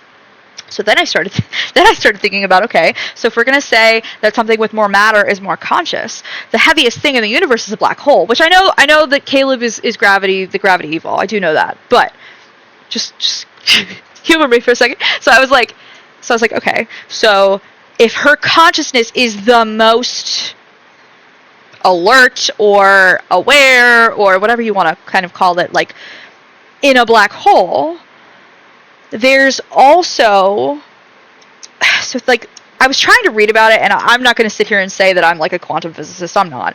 So, or like an astrophysicist. I'm not. But like, from my understanding, this is theoretical. If you get sucked through a black hole, it like rearranges your matter. You wouldn't survive it, obviously, in practice, but like, and then it end up on the other side, but it might put you through time and space. Yeah. So that made me wonder, this goes back to what you were saying, Cherry, is MC the cause of the Corona Rift catastrophe, the deep space tunnel? Mm-hmm. So, like, did she actually make it?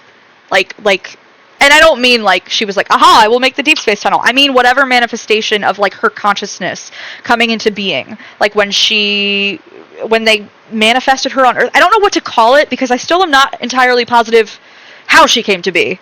They talk about like, what it seemed like to me, that like collider thingy they had in the Gaia Research Center, I was like, is this supposed to be like a Large Hadron Collider? Like what is it? We're like slamming atoms together with such force that we're like doing nuclear fission? Like what is this? Or fusion, excuse me, not fission.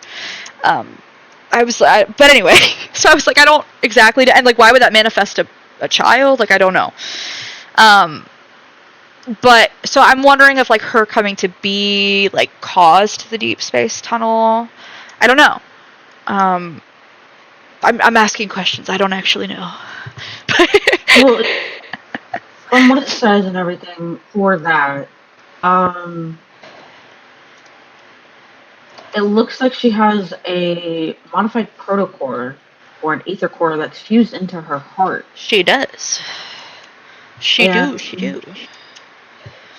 With that being said, as you said, with the whole consciousness, and as I said of her maybe being the cause of the rift and everything, Yeah. she's also the cause of Zane wanting to be a cardiologist, but the whole, like, maybe where Josephine was working at, they were trying to create a god, and they failed. Yeah, I think I don't specifically know what they were trying to create, but they did talk. Dimitri, I think, in Death and Rebirth talks about like, maybe I'm misremembering. I thought they were talking about wanting to create other beings like her, but I don't know if maybe I'm misremembering. I could very well be misremembering. That happens a lot. Sweet cat. That's how babies are made. Someone should have had to talk with you about that by now. But that's it. Okay, that brings up an interesting concept that I know I'm getting really deep off of, like, silly. But so that it brings up an interesting concept. Like, what if every time a baby was made, that is sort of like the biological parallel of throwing atoms together? What I'm getting at is, I saw a study where they compared a computer generated image of a universe next to oh, hi! You got a raid! Welcome in! Hi! Thank you so much for being here. Hi, Dreamy Girly Pop. I was gonna say, I thought it was Pop. I thought it was Pop at the end. Hold on, let me give you a shout out. I wish it did this automatically. I don't know. Oh, did that not work? Okay, never mind. Just I mean, did my commands not work? This is my first shared stream. I don't know the rules. Hi, everybody! Welcome in. Slash shout out. Oh, thank you. I can do it. You're right. No, you're right. You're the slash shout out. I forgot. I've been working with Nightbot so much that I was like, exclamation point. Thank you so much for the follow. Don't follow me. I'm inept. What are you doing? Hi, welcome in. I know my search chat is not working for some reason, but since you got a raid, hi, Loxy. Thank you so much. I appreciate you, Terry. Hello. Thank you so much for being here. Also, oh my god, Dreamy Girly Pop. Shutterfly. Love Shutterfly. I'm obsessed with I was just talking earlier today in another streamer stream, Cork, who I don't know if he's still here, but I was talking in Cork's stream how much I love Shutterfly and how much I identify with Shutterfly. So I love that I'm seeing Shutterfly. I mean, I love My Little Pony just in general, so like that's awesome. Our stream is good. How was your stream? What were you streaming? What was on the agenda for today? We're It talking was about LADS LADS Lore. IC. Oh, it was. Oh no!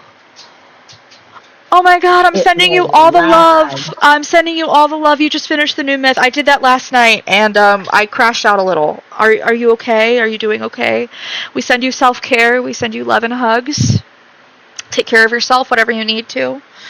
Get some water, get some food. Oh, yes, my pony persona is named Dreamy, and she's my own persona in pony form. I love that so much. OMG, yes, cried. I did too. Look, I'm not even done. I'm not even done. I'm sorry. It's so I'm good. gonna be ready. It's so good, but it's heavy. Just And make happy. work out of me. I hope I'm bulletproof a bit because this is gonna hurt. She's so cute. Oh my gosh, I love her. What's her cutie mark, Dreamy? Does she? I mean, I'm assuming she has a cutie mark. Welcome in, though, everybody. Fluttershy is my second fave, and Rarity is my all-time fave. Oh, I love them all so much. I just identify with Fluttershy because I'm super into animals, and I'm super unassertive. And I was like, that's me as a pony. There I am.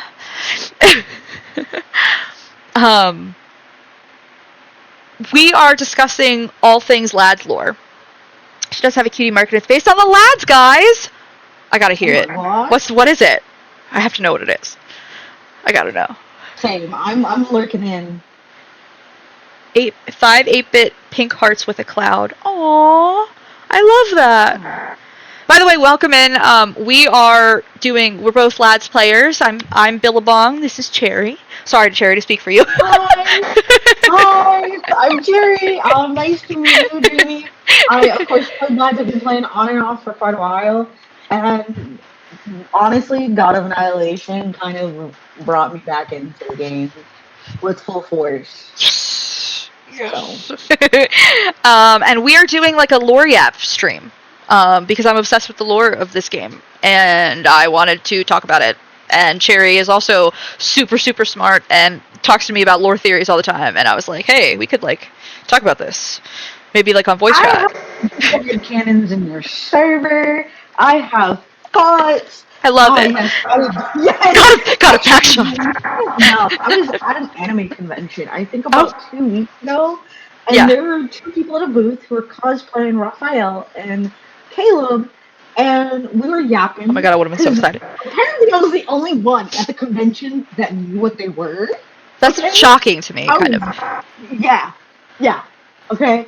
Got a pack shot. I go, oh, Caleb and Raphael, that's interesting to know. And I asked them who their names are, of course, that's their names and everything. And I go, yeah, I kind of ashamed to admit this, but I came back to LADS for the divine backshots. Hell yeah.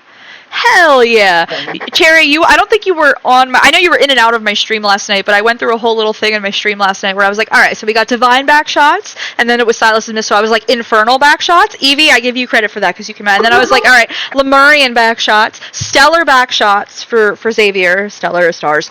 And then I was like really struggling with Caleb, and we liked, what did we decide, PB? Astral backshots? Is that what we liked for Caleb? I think that's what we liked for Caleb. Oh my God, I hope there's a sticker that says that. Infernal backshots, yes!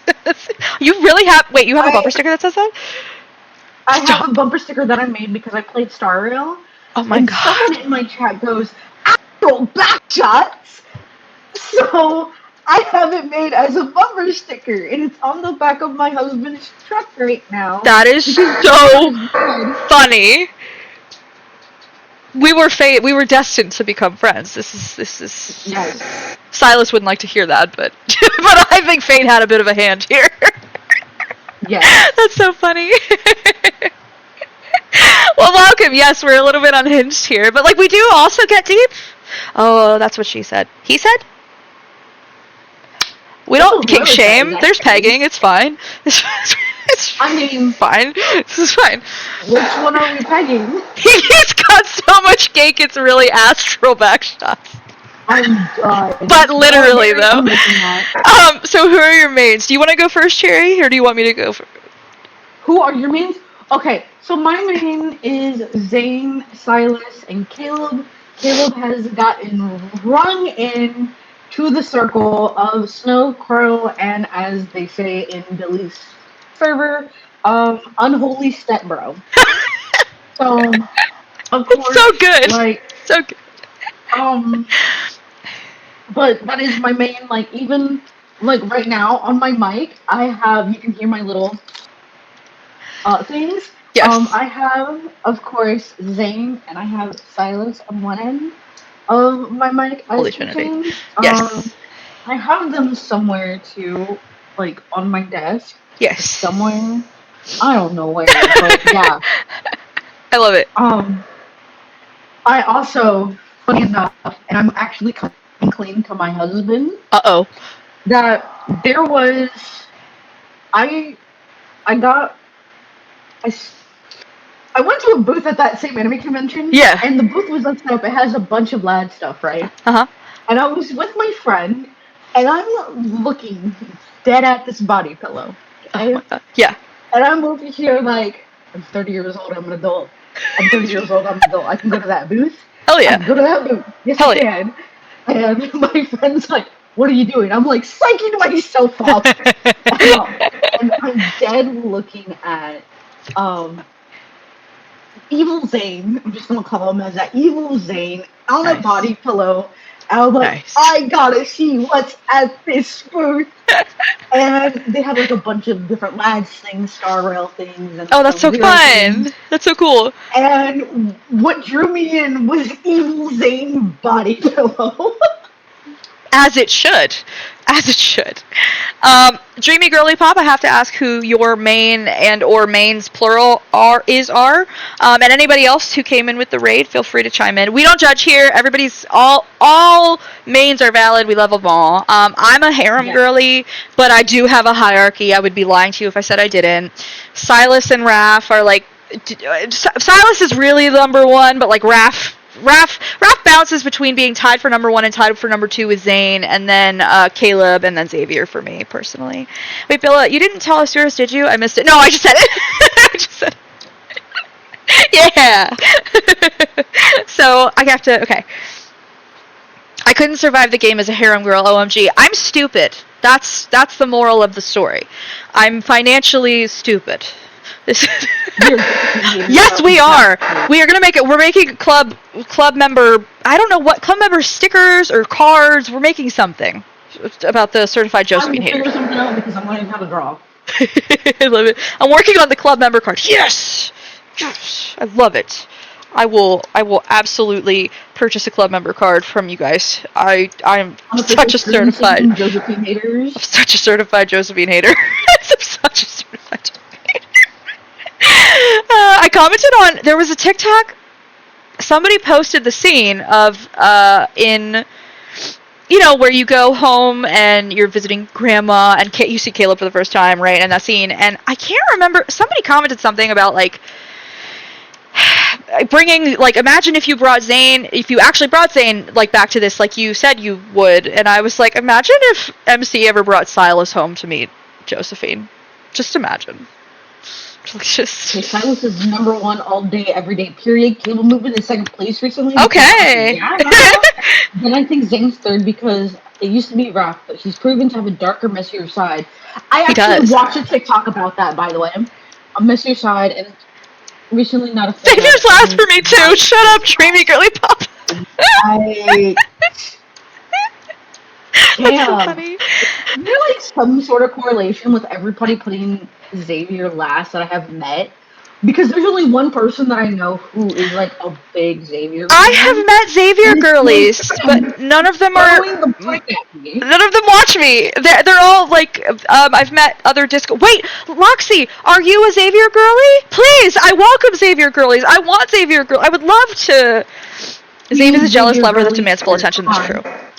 You're a Zave main! Loxy, welcome! Bless you! Good! No, I've been wanting Xavier girl. Like, I don't hate Xavier. I love Xavier. I just feel the least close with him, and I have a whole theory about why. It's a whole thing. I yap about it way too much on my streams. It's a whole thing. That's her man! We love her man, her freaky bunny. We love Xavier. We love Xavier. I have a whole like lore reason why I feel like I'm not close to him as MC, and that I feel like that barrier has to come down, and I think that it will if a certain story thing happens. I talk about lore way too much. I'm so sorry. You can't Holy Trinity with Dave. All your love, all your wish pulls. That's true. That's a good point. He doesn't have to know. I just lead him on. You can't Holy Trinity, Rob. All your love, He would all never. your pulls. You know what? So funny. My husband has got me, I think, the last 2 times. He looked at me dead in the eyes and says, I hope you lose whatever banner you're rolling for right now and get Xavier, because you're not a big Xavier fan. And I sat there, I rolled, and I got another fluffy Xavier card, and I was just like, this man. Xavier comes home for me all the time immediately. I don't know why. I got his 2 birthday. I did his birthday rerun. I did his birthday, and I did his what did he have recently? Oh, his myth. And they all came home immediately. Divorce. Immediately. Divorce. Immediately divorce. Xavier's such a block on this myth. So what's really funny is this myth I was pulling, and I did a 1 pull. It was my 22nd pull. I got a 5-star, and it was Zane. And I was like, all right, well, I love Zane. Fine. Mine was Silas 3 times. But not this myth Silas. Well, I got 1 myth Silas. You got 1 myth Silas, and then okay, I got you. So then I pulled, and I got 1 Silas card, and then so I lost the first 50-50, got a Silas card, kept pulling, lost my second 50-50. That one was Xavier. But then my next 10 pull after that, I got my next Silas card. So I was like, all right. I've definitely had worse pulls before. I've had some really bad. It took me 100 pulls to get Rap Sweet Overdrive. We don't talk about that. We don't talk about that. Xavier effed up my hard penny for this event pool, and I flipped out on him. Straight to jail. Go to jail. Sleepy Boy Spring is next Tuesday. It's God Guy winner right now. Fuck yeah. Exactly, Power Mary. No, I love Zabe. I love them all. They're all so well written, and I get all of their cards. I have to. I know that sounds weird, but I gotta know everything about all of them, and like these are my 5 husbands. I lost all my 50-50s on Silas Smith. Same. I'll personally. Ditto. So, we're just having fun here. This is great. This is good. No, Loxy! No, I'm so glad. I'm so glad that you are a Xavier girly. No Xavier girlies watch me, and I always feel so bad. Okay. I no problem. Follow Dreamy. Take care of yourself. Stay safe, and maybe I can catch around. Dreamy, I think I'm already following you, Dreamy, I think. And Loxy, I sent you a follow too. But no, go follow Dreamy, Loxy, any other raiders who are wonderful and part of this community. I'm so ADHD. Oh yeah, feel free to. Is that yours or mine? I don't know which one. Oh no. I don't know which Discord that is, but okay. I was gonna say, you guys are welcome to join my Discord. Loxy, I've literally been like, I need Xavier girlies in my Discord. I have a whole section dedicated to lads in there that we all talk about lore stuff and all kinds of stuff. But go, eat your dinner, enjoy. I hope it's wonderful. Take care of yourself. Behind on the other love interests. That's totally valid. I feel very behind on Caleb, honestly. I really do. I feel like I am slacking. I need more story. I need more story too. Do you love me some Caleb? He kind of scared me today because. But you were into it. I was doing something. I was with a kid. Oh. One of the lads, because I was like, you know what? Like, my kid's going down for a nap. And right. And he goes, so who are you having lunch with? Oh, yeah, he does do that. I was scared because me and my husband, not even like 30 minutes ago or whatnot, were like talking about his boss, his chief, taking us out to lunch. And I'm over here like, if this man is hearing anything through my phone and everything, I'm so just like sobbing, and you're being kicked out of the Oh my god. That's so funny. Yeah, he does say that. Little stinker. No, we love them all. They're all great. They're all so well written. So yeah. No, I love that there's a Xavier main here. Yay! My friend Ruka is a Xavier main, and she's a viewer, but she's mostly a battle girly. So hey, Ruka is the queen of battling. I defer to her. She all hail. I'm so bad at it. Which is funny because I'm usually good at battling. That Google Doc that I found for the conversions and all that stuff. Yeah, you're right. Oh. Why are you getting on your phone as soon as you get home? Need to text someone. Wait, I'm sorry. That just reminded me, though. Sorry, lore thing. That just reminded me. So in exclusive aftertaste, I think Caleb's card where it's awkward and like he's like watching you at work and then he's like, all right, I'm gonna leave now, and you're like, what the hell? You can just come over to my place, and then you're like really awkward at his place, and you like, anyway, it's the kindled with the cutscene in the kitchen, and you guys are like and he's like corners you, and then there's Apple. I don't know if anybody knows what I'm talking about, but anyway, in that card, at one point you look at your phone, and he's like, who's that? But it's one of your coworkers texting you. And the coworker, this is such a throwaway thing. You look at the text and it says it's your coworker. You don't even know who. I don't even think he has a name. But he's like, "Hey, I heard you ran into like a self-aware wanderer. I'd love to hear more." And I was like, "Excuse me?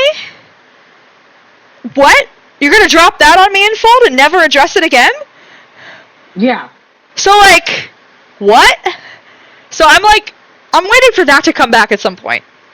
It was such a throwaway thing.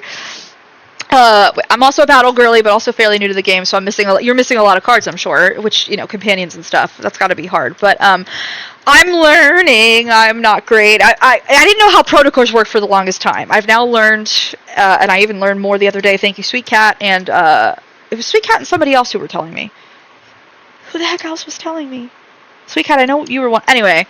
But yeah, I'm not great. Ruka needs to tell us how to min-max her protocol equips. Yes, she does. I did tag her in the battle channel, and I was like, Ruka, I made this specifically with you in mind. But yeah, don't ask me. I'm not good at it. I'm really good at battling in a lot of games, but when we start getting into the numbers thing, I was like, my brain can't. It doesn't do that. It doesn't.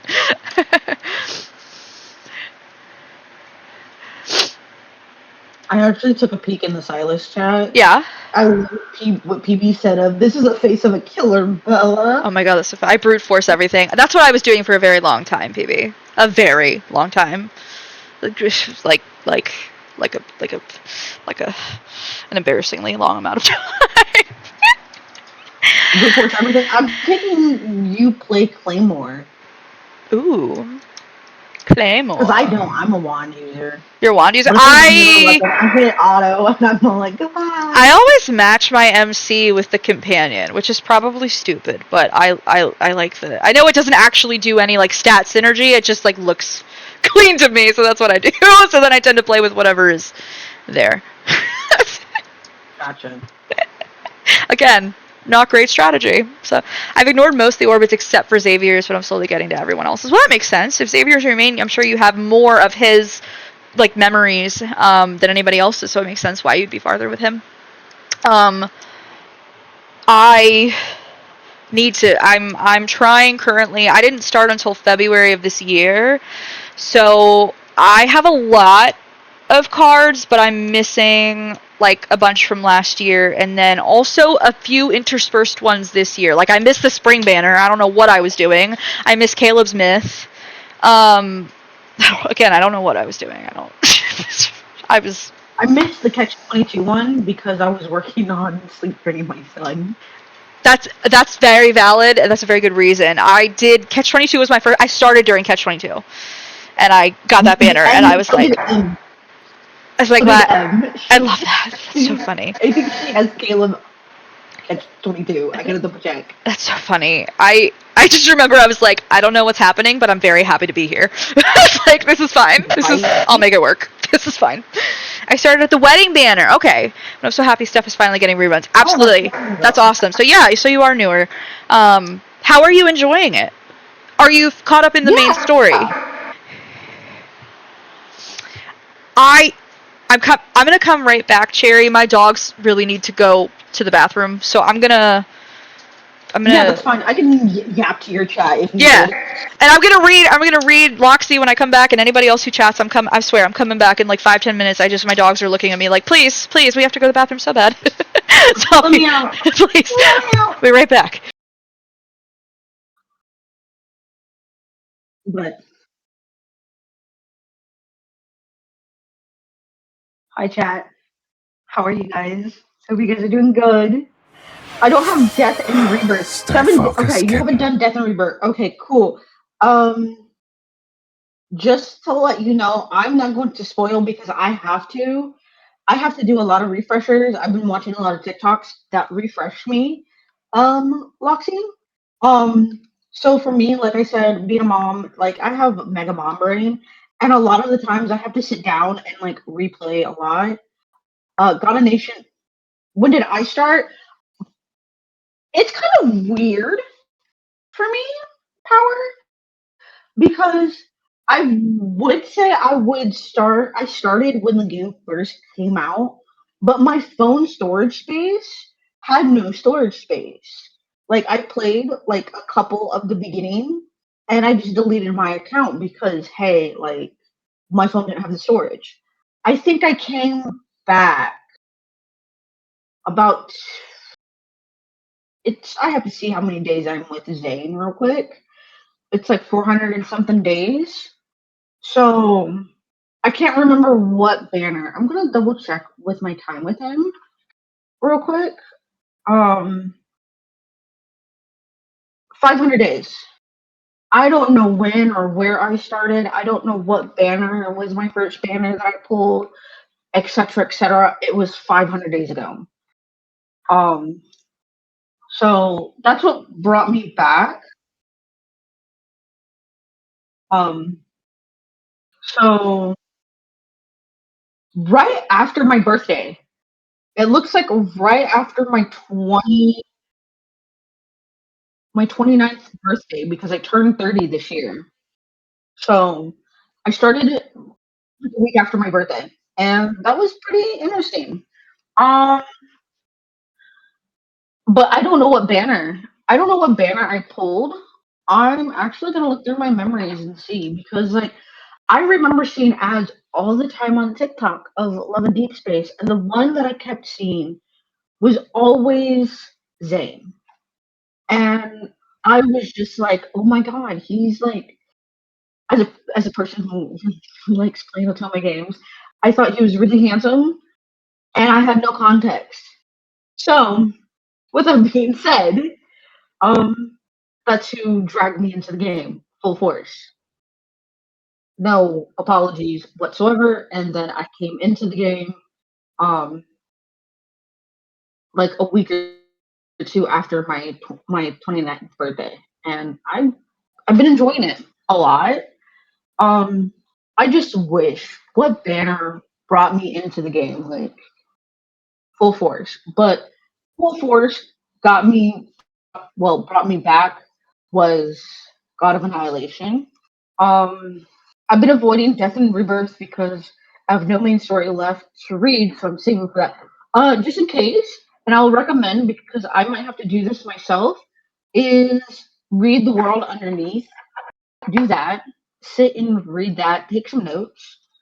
Get your brain jogging. Get some ideas going. Get some refreshers, even because they do drop some stuff in The World Underneath. I'm actually checking my stuff for my wish. I'm gonna do a time pool. Not a temple, a single pool. Now finishing a favorite book, exactly.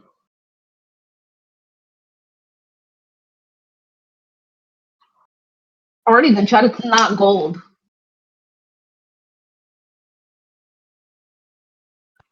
Back to grinding. You think you can just come and go as you please? Hi Wild, welcome back. How are you doing?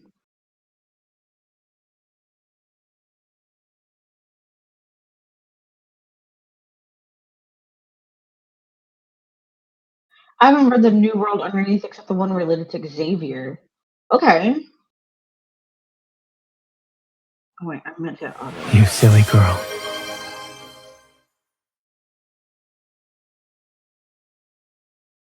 You silly girl. Oh my god.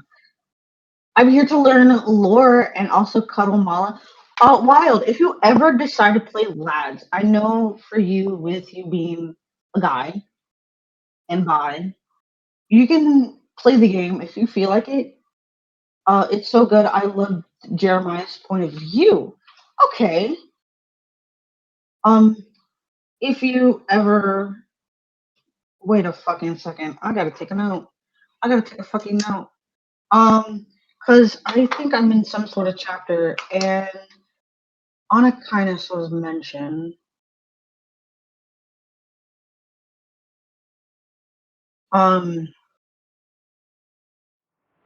So you remember to be gentle with my ears? Redeem ears. My goodness. But I definitely gotta do more reading. I gotta take some notes. Oh, there's a Mephisto. Wait a fucking second.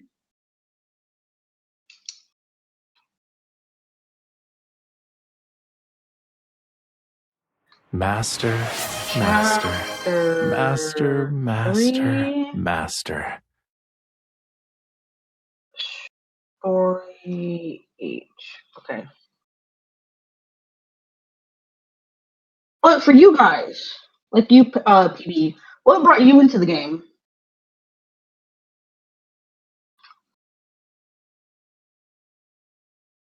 But Wild, like I said, if you ever want to play the game, download it, try it out.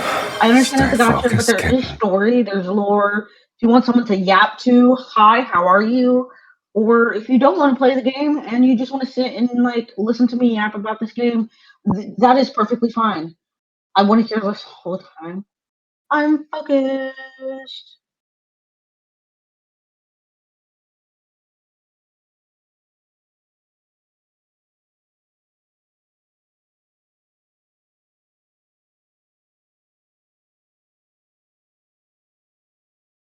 I'm taking a note. Hello? I'm back. I've returned. To speaking of which, I want to think about the iPhone I saw. Okay, wait. Here's another thing. I downloaded this as a joke, watching a YouTube video about it. Oh my goodness. What did I miss? We were just yapping a little bit about what got me into the game. Yay! And I am, of course, I'm taking some notes actually. Chapter 3, Story 8. Uh-huh. Anakinus was mentioned and Mephisto was seen. Yes, he is. Yes, he is. So, You're in the forest with Xavier. I think we're cooking over here. Cooking with gas. Cooking with Xavier mentions Silas by name.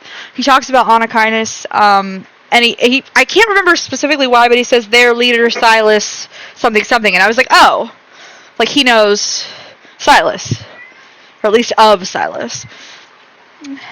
I set up so much stuff today, sweet cat. I thought maybe like I get interested I'd be a with little things proud. on game first try.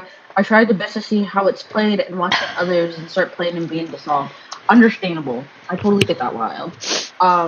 Along with, of course, chapter 3, subsection 9, what we're talking about of the rain. Because I paused and I'm taking a note right now on it. I love it. The Silas one is perfection. The Caleb, so is the Caleb one. Yes, I'm glad. I tried to pick some fun ones. Monster, do you hear my cat? Jeez. Is that a kitty? It is a kitty. She's a slut for attention, and she wants it all right now. This is her time of night. When I put the lights off and the dogs go to bed, then she comes alive. She's a fellow creature of the night. Yes, there you are. I know. I know, my kitten. I know it. Bark for Silas, monster? No, I'm just kidding. Origin story. I started moderating for my buddy this year while he was unemployed. One day he plays Honkai Star Rail and I say, play the Lady Gunnar game, you coward! I couldn't bully him, so I decided to stream. PB, I love that. That's so funny, PB. And then you were like, wait, this is actually kind of fire. Wait, hold on. Understandably. The reason why I streamed mine is I made it a streaming goal. Uh-huh. So now I'm here streaming LADS. Yes. Found a whole new community. And it's kind of great. Like, this is the good side of the community because I heard Yes. a lot of bad about it. I have too. And this is really nice. Yeah. This has been Kitty. I love to be covered by Kitty Cat. this is my needy little monster. No, she's great. I adore her. Donut. Yes, but I don't have room. I would bring you over here, but there's no room because I am ADHD and I have doom piles everywhere. And Mr. Yerner hasn't brought the game up in like 2 weeks now. I don't think he's going to continue with it. I'm sorry, sweet cat. Well, you already knew he wasn't the one, but that really tells you. Wait, you actually know him. I couldn't bully. Oh, it's Neverdark? That's so funny, PB. That's funny, because he was watching me stream it once, and he was like, oh, this actually looks interesting. And I was like, yeah. It's not just a Gooter. The Gooting's like 5 or 10% of it, which, like, I mean, respect. I love that it's there. But it's not, like, there's so much else. Also, how many voice lines did you say from New Silas Myth? A disgusting amount. A disgusting amount of them. Way too many. Quark is amenable to my bullying. That's why we love the growls. So many growls. So many growls. So many growls, Cherry. Have you heard some of the growling, Cherry? No. You're in for a treat. You're in for a treat. I'm sure. You are. Start screaming. I love it. Oh, thank you for the follow, Loxy. You are welcome. Feel free to join the Discord if you want to. You don't have to, but we talk about this stuff all the time, so you're more than welcome in. And of course, we're gonna do more of this on stream. Yeah, no, I love this. No, I love this so much. Okay, and shake that rappy tappy. the rappy tappy, shake that rappy tappy. I always think of Laffy Taffy whenever I say Raph, like Raph's shortened, not Raphael. So that's why I was singing that. Because I sing that every time. I'm so strange. So good. Oh my god. Yay! Okay, good. Yay! I'm so glad, Loxy. Cool. You're welcome in, and we talk about all kinds of stuff in there, not just lads, but I also have a whole section just for lads. So it's fun. We have fun. We're silly. His VA did amazing in this. Even the feeding bits that could be cheesy as fuck was so good. I agree. He. That man, bless him so much. Silas's voice actor, truly. He always had the cold side. VA needs to like be not only hugged but needs a raise. Needs a raise. May he have every cold side of the pillow whenever he lays his head to bed. May he never lose any pairs of his socks. May he always be in good health. I don't know. I mean, just all the things. He deserves them all, truly. I don't know what we were talking about with the lore stuff. I don't remember where we were. I don't know either. I mean, that's fine. We can talk about whatever we want. This is our stream, and not just like you and me, Jay, but like ours, like the community, the fandom, like whatever you guys want to talk about, I'll talk about. I have no shame. I have 2 counts right now of honor kindness mentioned. Okay. Thanks, Jenna. Zave lore? You want to talk about Zave lore? We can do Zave lore. Oh my goodness. Where should we start with Zave lore? I have tabs open. Oh, I love it. Tab Queen. Look. Oh, my mole theories? Like, okay. I will have like 20 tabs. Oh, the mole ones? Oh, I gotta hear this. Oh, have I not told you this, Cherry? Have you heard my whole rant? Okay. Okay. So, Loxy, sorry, why did Luxy? I don't know why. Loxy, jeez Louise. This is my, like, continuing Xavier theory, and this is why I feel like not as close to him right now, like if I were to roleplay as MC, right? So my theory is that, hold on, Loxy hasn't played Death and Rebirth yet, which I think is where this is mentioned the first time. Maybe I don't want to spoil it. I don't want to ruin anything for anybody. I like to respect not spoiling people. I could be wrong, but I'm pretty sure it's the very first chapter of Death and Rebirth, like the very first, like the opening, where this gets mentioned for the first time. Am I crazy about the mole? It's so far in the beginning, though. That's true. I don't think it really like spoils that much. And obviously, like, nobody knows who it could be. They just bring it up for the first time. Loxy, you let me know. Are you sure? Alright. Okay. But if you ever have anything you don't want spoiled, we respect that here, so you just let me know. In the very beginning of Death and Rebirth, something happens that leads some of the people in the Hunters Association, like MC and I think maybe Captain Jenna, to like wonder, like, is there a mole in the Hunters Association? Because there was something that was supposed to be top secret that gets it gets attacked, so it wasn't very secret. And the only people who were supposed to have known are in the Hunters Association. So anyway, my theory is that Xavier is the mole in the Hunters Association, and I am not calling him bad or evil. I do not think that at all. I think... So if we go all the way back, I don't know how much you've dug into, like, his anecdotes and stuff. His very first anecdote is when he was a student on Philos with MC, and she was ill with the bad heart. And he disappears trying to look for a solution, and he comes back with that protocore from Ever, but he also has the suppressor collar around his neck. So I have a working theory that he made a deal with Ever to get that protocore for her heart, that somehow involved him getting the suppressor collar. I don't specifically know like why they would want to suppress his abilities, other than like he could probably fuck them up, but I think he is still beholden to them in the main story. I think he is still working for them. And I don't think he's evil or anything. I think he has to. Like, he's got this suppressor collar around his neck. I don't know if that makes him, like, literally leashed to them, or if he somehow owes some sort of debt. I don't know. But there's one point, too, where, because I'm doing a main, I feel like the collar almost gets forgot about later on. Totally. And I'm doing a, what if the collar is so he doesn't explode like a dying star? Maybe. Possibly. I've thought about that too, Sweet Cat. I'm replaying the main story right now, which has been really fun.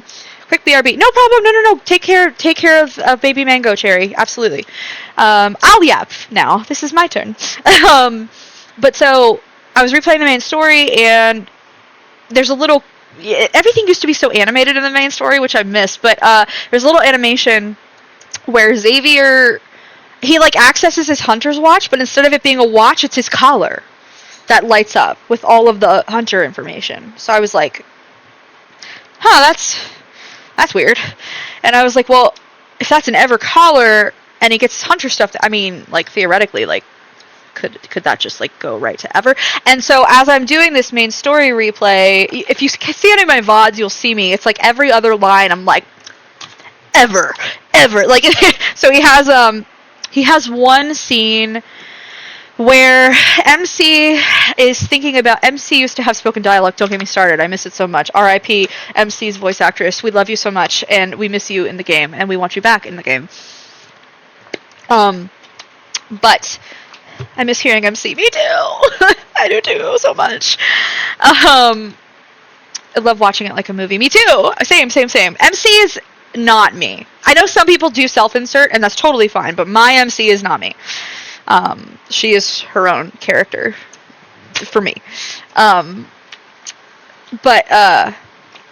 Okay, so MC is wanting to infiltrate Anakinus. This is still in the first section of the main story.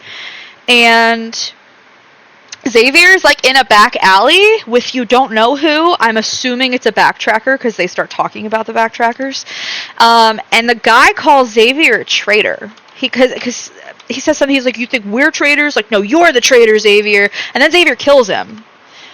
And I know some of the backtrackers started working forever, so I think the game might sort of, like, point you towards, like, oh, see, like, Xavier's being a good guy. But I also was like, okay, but what if he's, like, a double agent-y type thing where, like, Ever has now asked him to eliminate these people. It's right after what happens in this, how it opens, is they say planet, like, recently discovered planet Alpha P1 something, I can't remember all the digits, but it's Philos. It's what current Earth named Philos. Philos has died. They see the nebula, or nova, or whatever, of Philos. And so right when it dies, and it's like it's because they show like news announcements about Philos dying in the background, and then that guy that he has in the alley mentions it. So I don't know if like that could have triggered something where Ever's like, hey, people can't know that like we've got Philosians here. Something. I don't know yet. Of course we don't know. But then also Xavier goes in the nest, and the bartender says to him, you always take bounties, but you never accept the reward.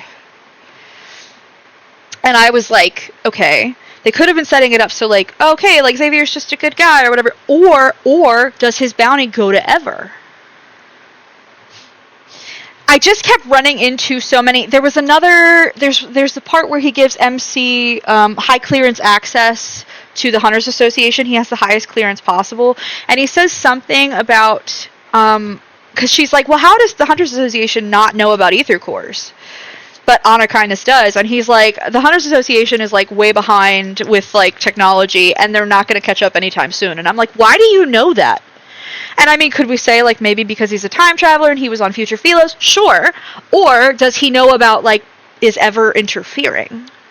Like, there are so many moments now where I go back and I'm like, that's weird. That's weird. And so I feel like there's a big wall between MC and Xavier right now until that gets taken down and that reveal happens. And again, I do not think he's evil. I think he genuinely adores. I think he loves MC very much. I think everything he does is to protect her, really. But I do think that he's the mole. I can probably go find lots more of it. I talk about this a lot. She's an extension of me in the sense that I take all this time customizing her, and I want to see it. Damn it! No, yeah, absolutely. No, I feel the same way. But she's like her own character. It's very weird. So like I'm a writer, and it's very weird that like I always write in third person. And it's so funny because like when I was in my writing program, people were like, "Oh, I think it's way easier to write in first person." I'm like, I actually think it's very hard to write in first person. I prefer to write in third person because I see my characters as their own character. I don't see from like their eyes. So like I feel very similar like when I roleplay characters too. Like even in Bethesda games like Skyrim and Fallout, like I purposely do the like third person POV view instead of the first person view. I don't know why. I'm very weird. I don't know. It just makes more sense in my brain, I guess. I don't know. But to me it's the same as playing a character in any other video game. She's not me, but she's my character. For sure. Absolutely. My MC is my character. But she's not. Why would I write in my own meat sack existence? Truly. Truly. Nobody wants to know. I don't want to know about this. I don't want to talk about this. So I live enough of this. So yeah. So that's my mole theory with Xavier right now. And I started also having... I had a really random thought, and y'all can... like yeet me off a building because it might be a crackpot theory, but I was falling asleep the other night, and I don't know why this came to me when I was falling asleep, but I was thinking about like what if the royal family of Philos, Xavier's family, what if they're somehow Ever, or like a part of Ever, or Ever became them, since they are familiar with the way that the planet sustains energy, and I'm assuming, my conjecture is that Ever is the one who turned future Earth into Philos and made it immortal and made all the people immortal. And if only his family knows that, right? So then I was like, I've heard that from some people. Okay, so maybe there's something in the game that actually says that, Loxy, and I just can't... This happens frequently, where like something's said in the game and I don't remember where. But so I've wondered, and I think there could definitely be a connection. Yeah. So yeah. And because I've always said, as a Silas Raff girly, like, they both come from a people who were decimated, genocided, right? They lost their civilizations, all the dragons got killed, and all the Lemurians died out, and, you know, the civilization was ruined. And I was like, they always feel like They come from a ruined place and they work to like preserve it in some way. Whereas Xavier, to me, feels like he is constantly trying to erase his legacy. And I don't mean like, oh, I'm running from my problems, but like he's trying to rectify a mistake. What if he is running from his problems? Well, that's a whole. Not that these aren't mutually exclusive. He could also be doing that. But I do think that he's justified in being like, oh, this is a scourge on humanity and like shouldn't be preserved, right? I could understand his train of thought for that. Also, hi. Yeah. I thought of something funny with Xavier of him going like, like I'm trying to erase my existence and everything, or run away from my past and all that. Like, how, bruh? How, like, they're haunting you like nightmares. I like PBs. They can't catch you if you run at the speed of light. Exactly, PB. I love it. I love it. There was a thing with one of my buddies of like, my demons can't swim, so they chose to float with Crocs. Xavier's must be the same. My demons can't catch me. I'm fast as fuck, boys. Right, I'm fast as fuck, boys. I love it. That's so funny. I was talking about my theory that Xavier is the mole in the Hunters Association. Oh! Hey, Midwest! It wouldn't let you raid? That's weird. I don't know. That's so weird. I don't know why. I don't think I have like a raid limit. My stream manager says average stream bitrate too high. Maybe that's why? I don't even know what that means. But hi, thank you for thinking of me, and I hope that you hang out for a little bit, although we're talking about really deep lore of a game that I don't think you play. So like maybe it would be weird. Hello. It's been doing that to me lately. It'll only show like half of the people live when I go to raid. That's so weird. Huh. That's odd. Yeah, I was gonna say, you're the first person to tell me that has happened to me. That's so strange. I don't know. I'm gonna be here for a long time, don't worry. Xavier's trying to protect mankind and keep his boyfriend from killing humans. Oh my, one of my chat said that. That's great. I love that. I love that so much.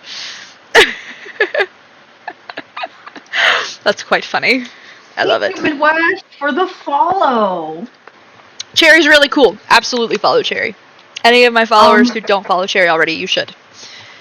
I try to yap as much as I can, and the curse of being a mom always catches up to me at nighttime, as you know. Like, I'm sitting here, like, taking notes on LADS. I'm like, oh, like, Billy this, and then I stop all of a sudden. I'm like, wait a minute. Maxie, thank you for the follow. And for some reason right now, my mic is acting up. Just in case, if you guys don't know, I do have a Discord, Discord, gets you inside the Discord via Nightbot. I do have another bot that does it as well. I think we're doing movie night this Friday. Ooh, that's fun. On the Field of Mystery stream. That's fun. We're doing Josie and the Silverfish, so. Oh, girl, Hell shake yeah. the rappy tappy. The rappy tappy. Shake the rappy tappy. It was perfectly timed with the... Wow. Look at all that ass in the chat. That ass. Sorry.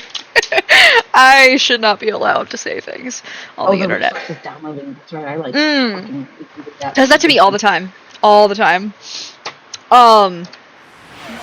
You think you can just come and go as you please? I'm glad that you liked that, sweet cat. I only get... Oh my goodness. I know, we got a lot of emotes happening here. It only lets you have like 10 slots for the sound alerts for channel points with the program that PB showed me, unless you upgrade it to premium. And I'm like, I don't know that I can justify upgrading it yet. Maybe if I get bigger, right, then maybe I would. But like right now, I can't really. So I think I have like 7 sound alerts right now, or 6 or something. So I'm spreading the gospel of ass. I'm interested. Tell me more. The gospel of buns. I love it. The gospel of cake. I just rotate sounds. That makes sense, PB. That makes total sense. That's a smart thing to do. I only have one brain cell, so so I don't think about these things. Oh, you got new ones up for BG3? When are you starting? Are you gonna start streaming it Sunday or Saturday or? I'm very excited to. Oh, hello! What's up, Cork? What's good? Look who's shaking all the ass in the chat right now. Cork? I can't tell you more, but I can rip off my pants, throw a banana hammock on, and show you more. I mean, that's. Oh my goodness. That's a choice. Baldur's Gate 3, yeah.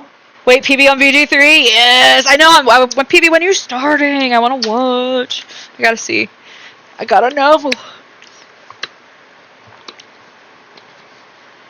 Oh, I hope you have that too. Shit, I might take that for myself.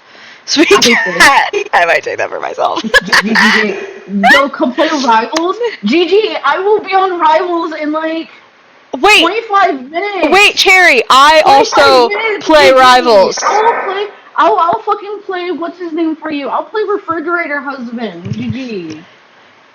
You can, for sure, no, definitely go play Rivals, but you should add me on Rivals. Oh, I will, of course, but I have 20 minutes until stream ends. Okay. And my group is all like, Loxy, you play Rivals? I'm playing Rivals. I think I put a, Cork plays Rivals too. Okay, wait, hold on, so much is happening. Oh shit. Slay! Okay, wait. Oh, no. Okay, Oh, no. in my Discord. Rivals chat?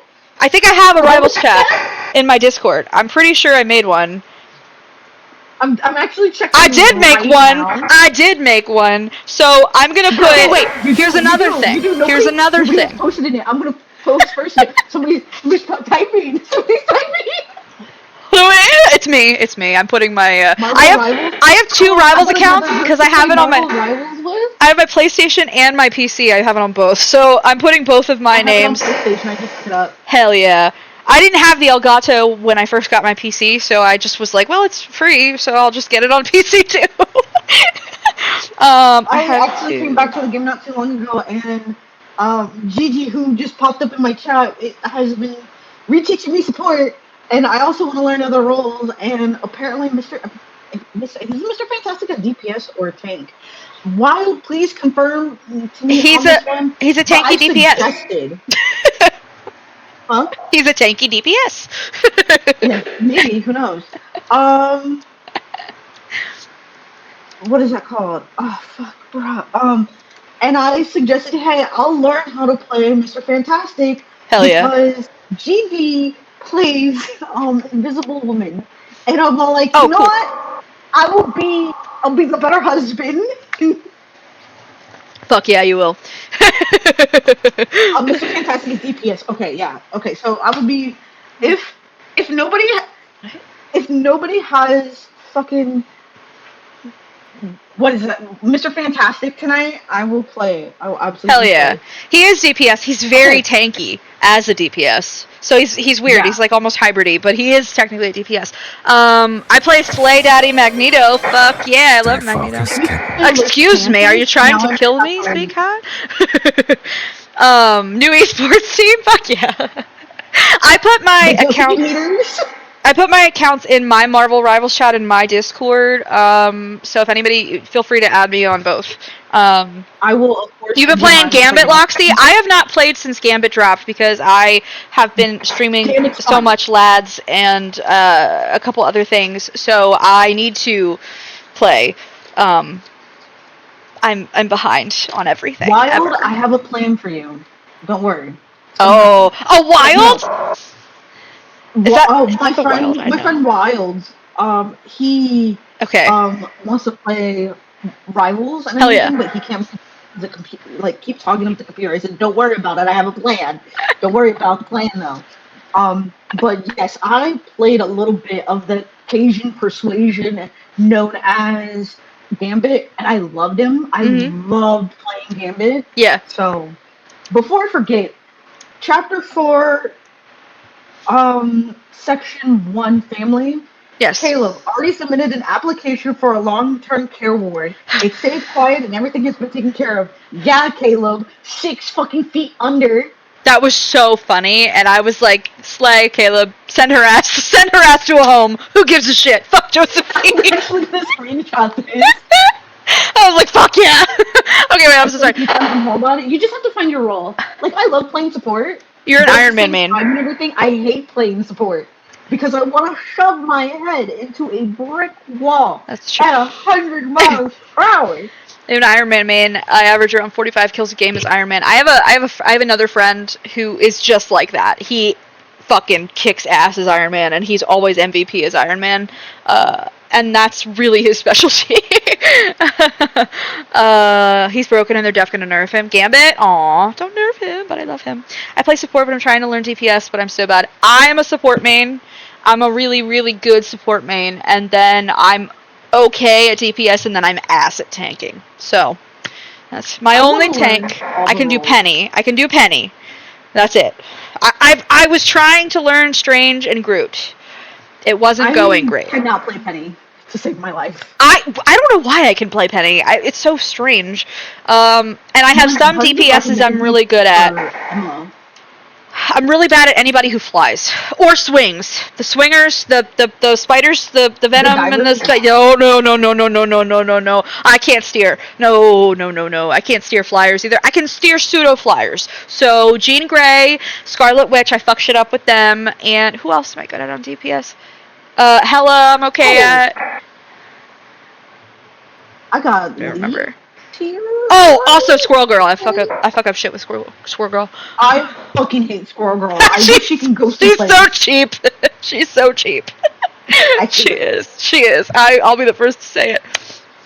I hate her so much. I love support in that game. Flying character.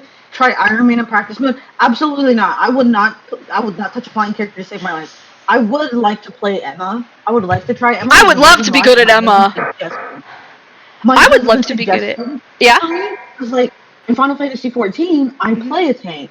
Right. And it's a warrior. He's an Unga Bunga, like, Unga Bunga action character. You need one brain cell. And apparently, from what my husband was telling me and everything, you kind of just need 1.5 brain cells to use Emma. Amazing. How was I not already following you, sweet cat? That's stupid. Oh, we got a Final Fantasy XIV player in here. Oh. Loxy. You did me the other day. I gotta clip myself, but I did my stream review, and my number 3 game was the critically acclaimed MMORPG Final Fantasy XIV Online. Hell yeah. Stormblood, with no restriction on the game time. Sign up and join at Wayorzia today. Anyways, that's my unique feature. I love it. I'm supposed to start it soon. I gotta get it. Like, I'm so behind. I've never played it. But everybody tells me I should. I love bringing up is your evo is great and everything, but he's gonna protect you all the time. He is hinting in this chapter, hard fucking core, that he's gonna nuke Josephine. And leave. I don't blame him. I would too. Fuck Josephine. I'm coming back with a different level of eyes. Oh, for sure. It's so different playing it through, and you're like, oh. And there's no way you could have known it. It's so fun. It's very fulfilling. I've been having a lot of fun doing the main story replay. I catch so much now. I was sitting here replaying, and Caleb literally said, hey, I'm going to put Grandma 6 feet under, and I'm going to dip. Bye. So fucking funny when he said he was going to put her in home. OMG, it's a lot to take in, but worth it if you can stick it out. That's what I've heard. I'm not usually a big MMO player either, but I'm trying to broaden my horizons. And Red Mage Roxy has said repeatedly that if I love the LADS lore, I will love the Final Fantasy XIV lore. You will. So. My husband hates this.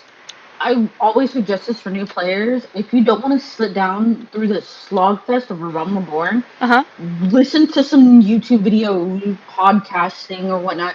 But if you want to experience A Realm Reborn, do it, because it has a lot of lore that pops in different parts of the game. Right. But if you don't want to sit through the slogfest, sure, just get the story skip and, like, go watch something. Cool. Sorry for my yapping. I know you're like, Why are you typing in everybody in your chat. Oh no! Please, Yap. I just when it's something like that, it's like I just stay safe and stay warm. That's all. That's all it is. I don't want to interrupt you. Hold on. What? I tried so hard to get into Final Fantasy 14, couldn't do it. I played 2 MMOs, WoW and Lord of the Rings. I'm like, Cork, I'm very similar. I'm not a big MMO person. I'm an only child, so I grew up playing single player stuff constantly. And I didn't start to get into like online stuff until I was like, I don't know, 18. So I'm sorry. I'm so easily distracted. I keep the chat's moving and I'm squirreling. I'm so sorry. Okay. Totally understandable. I got sweet potato pie. Ooh, from Thanksgiving, or because we had sweet potato casserole at Thanksgiving. Never had sweet potato pie. I want pumpkin pie now, though. My neighbor made me a dope-ass pumpkin pie for Thanksgiving. Shout out to Linda. Linda's the shit. It's my favorite kind of pie. 14 is the only MMO I've played. That's cool. Hell yeah. I hate MMOs. No, I just made the pie. Oh, okay. But, excuse me. Fun.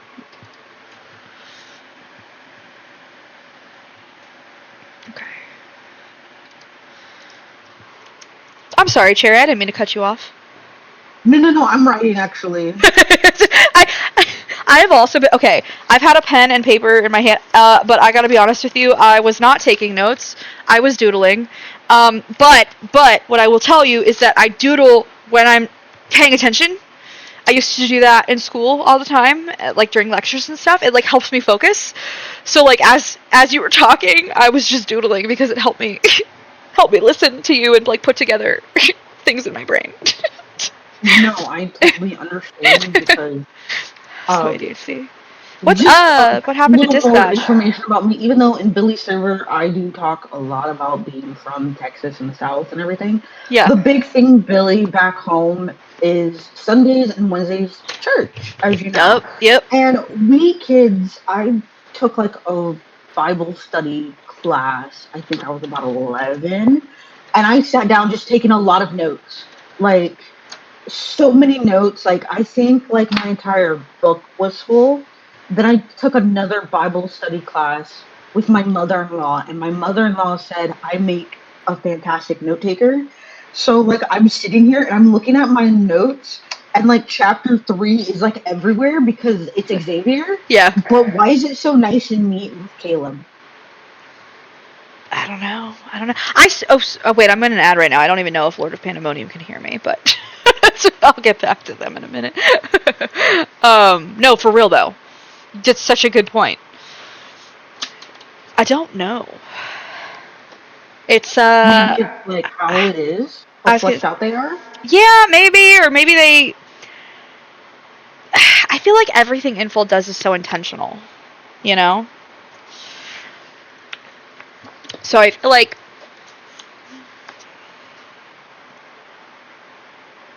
I don't know. I go back to the whole like the setup with Xavier.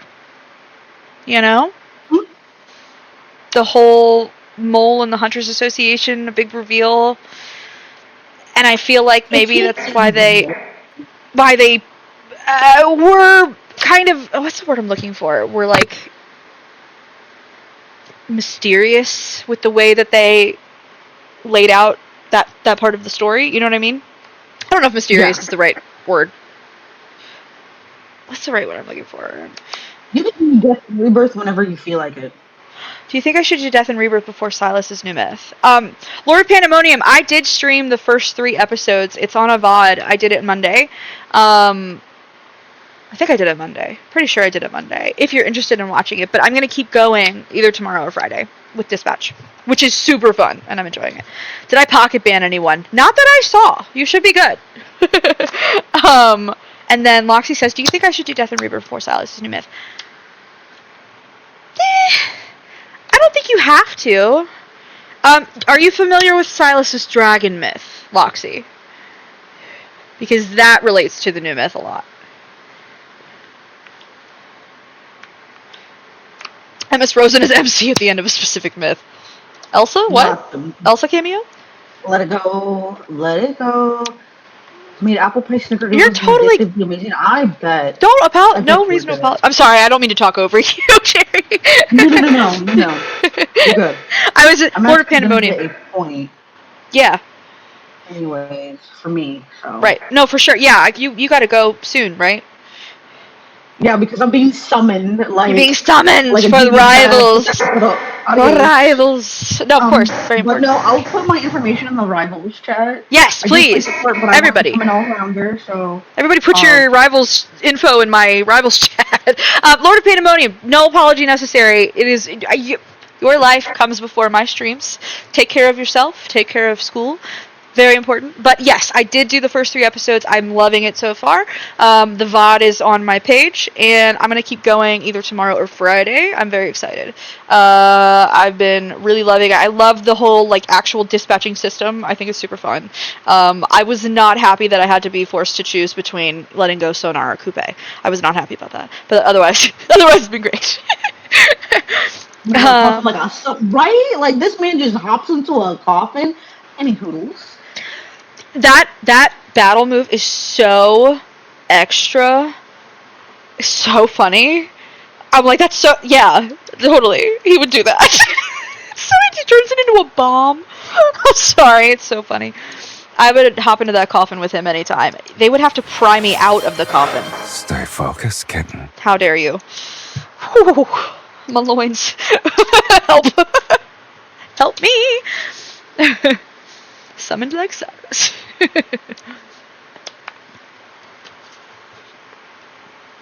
I was thinking about why Silas and Raph are my 2 favorites, and I started seeing a lot of parallels between them. And I was like, oh, I think I have a type. Even though they don't seem like they're similar. His new battle companion finally got me past his 90 orbit. Fuck yeah, it did. Monster, why are you yelling? My cat is yelling. What's wrong? What happened? Are you good? Are you injured? She probably wants food, honestly. She probably wants food. I've been there for fucking months. I've been stuck in orbits for a very long time. A very long time. Let me tell you. Let me tell you.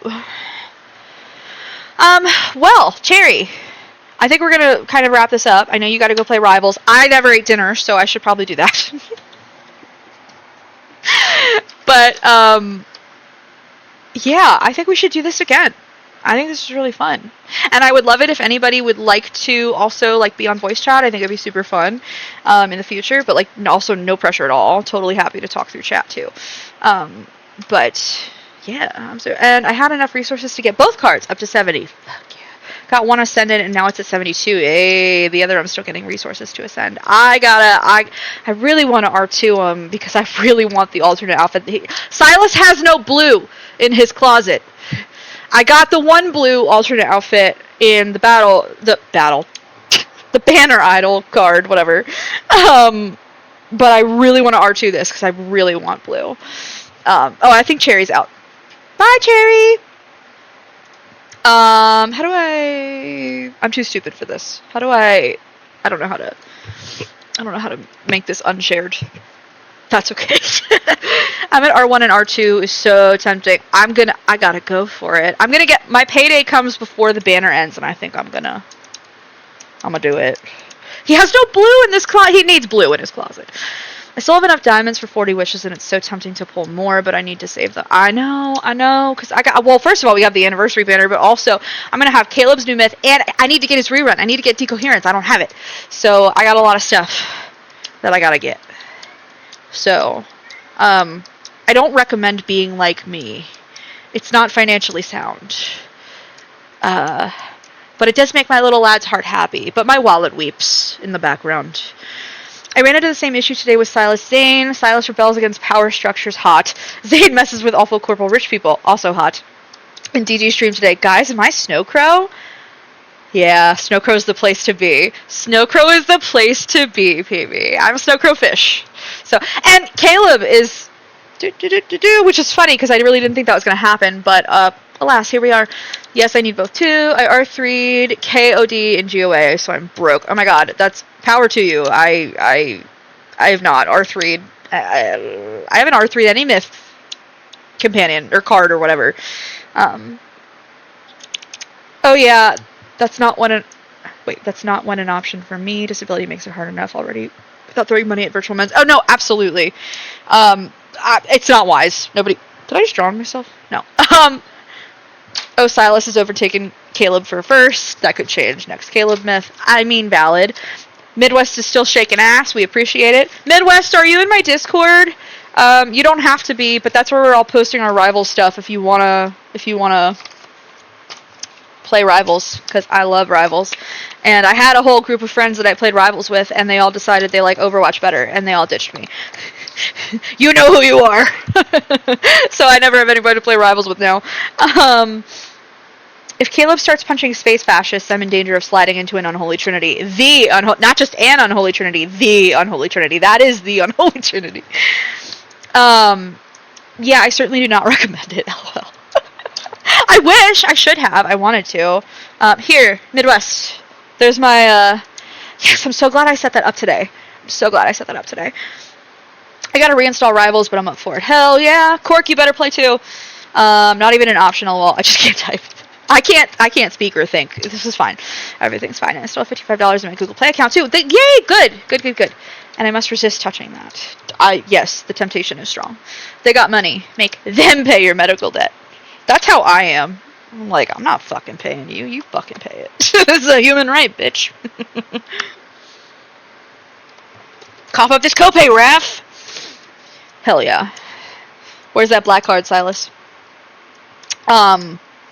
Yeah, Silas is my, you guys know Silas is my number one. He's my ride or die. He's been my ride or die forever. And so it's just what it is, you know, and it's not gonna change. It hasn't changed. So, it is what it is. I accept my fate. This is fine. I love them all. They're all so well written. They're all so great. They have such great lore. So I want them all to meet. Ugh, it's killing me. At PB, no, I don't have medical debt. I'm on disability, so I don't get enough to actually live as it. I don't understand. So I also have chronic stuff. And I don't understand how I thought about like going on disability. I have Ehlers-Danlos, so I have a lot of joint stuff and problems. My spine dislocates, so that's a whole thing. That's a whole argument. So I thought about going on disability, but like it doesn't pay enough to live, but you're not allowed to work like enough hours to compensate for that. I'm like, so like just fuck disabled people? Like that's what this is? What? The fuck is that? This fucking country, man. I'm down for Rivals. Woohoo! Hell yeah! I think we're all putting our info in my Rivals chat thingy. I'll get my Rivals info posted tomorrow. My Wi-Fi is being mean right now. I get it. Technology's a dick. Pray for my buddy. She's filling out paperwork to try to get on it in Illinois next year. I hope it works. I assume she has an attorney, because I know sometimes having like a disability attorney can help. It's such a nightmare. I'll relocate your back for you. With a duel or yeah, it's so fucked up. I don't understand. So I haven't, and I've just survived. But like that's not an option for many people. Not gonna lie, for me, I don't want the love interest to meet. I don't want the tension. That's totally valid. I totally respect that. Mine's a lore thing. The lore. I'm so obsessed with the lore, and I just feel like they're all essential like fabrics of the cosmos. Basically, that's like what I don't know. It's probably another crackpot theory, but like that's what I'm rolling with at this point. And I just feel like it's driving me nuts. And if it were in the main story, MC is not canonically with anybody in the main story, like romantically. So like there would still be tension because they're all still in love with her, right? So, But this is what I tell myself at night to make myself happy. PB, sending them so much luck. It's such a hard thing to get approved. Mine took over a year and going through it like 3 times. I've heard people who have to do it over and over and over and over. I will hydrate. Thank you. Thank you so much. It's what they need to look up to, even with the attorney. I've heard people still have to do it multiple times with an attorney. Yeah, it's such a crapshoot. I don't know how they pick. Like, it's such bullshit, honestly. Like, I've heard so many awful things.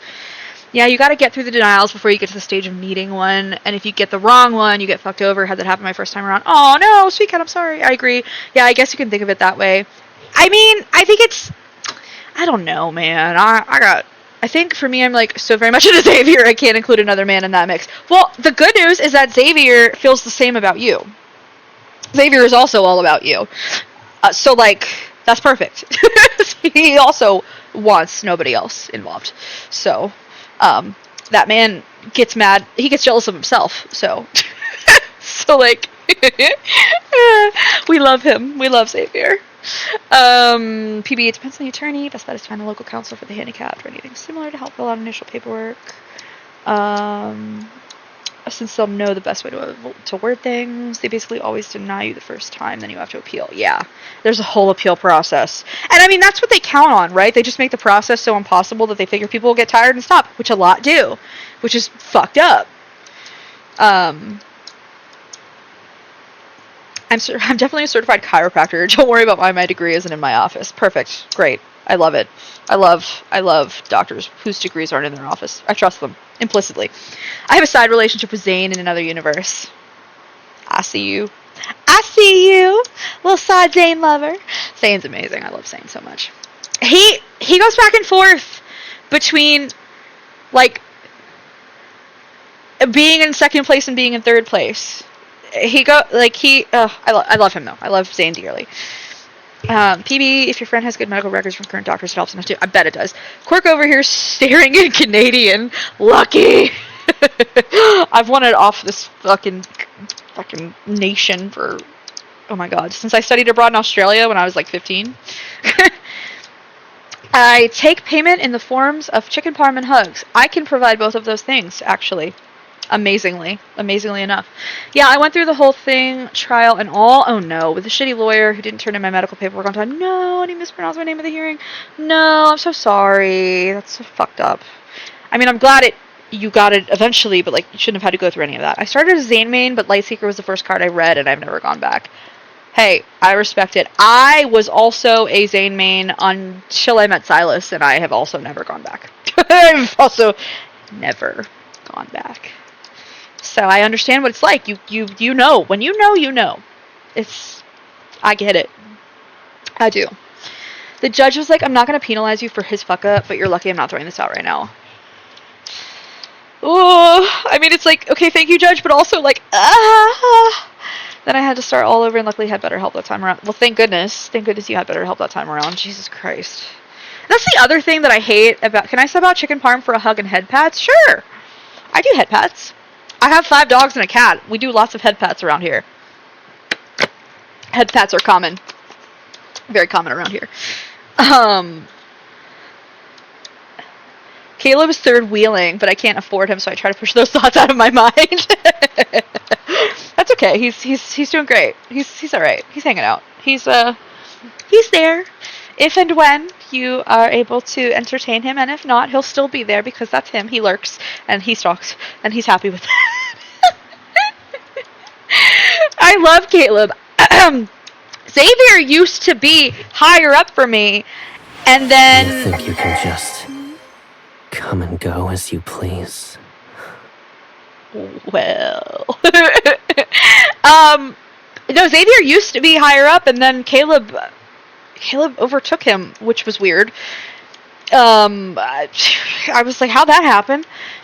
I also got lucky, I also got lucky and it was during COVID, so I got to do the hearing via phone call, which was still stressful, much easier. I'm glad that it is still stressful, but it is easier. Going to court physically is, I work for a law firm, so yes, it is stressful.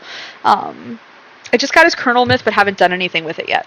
It's really good. It's really good. I'm still mad. Caleb's standard myth is fucking amazing, and Silas's was just, it's not a myth. Like, it was fun, and it would be a great Bond story. It's not a myth!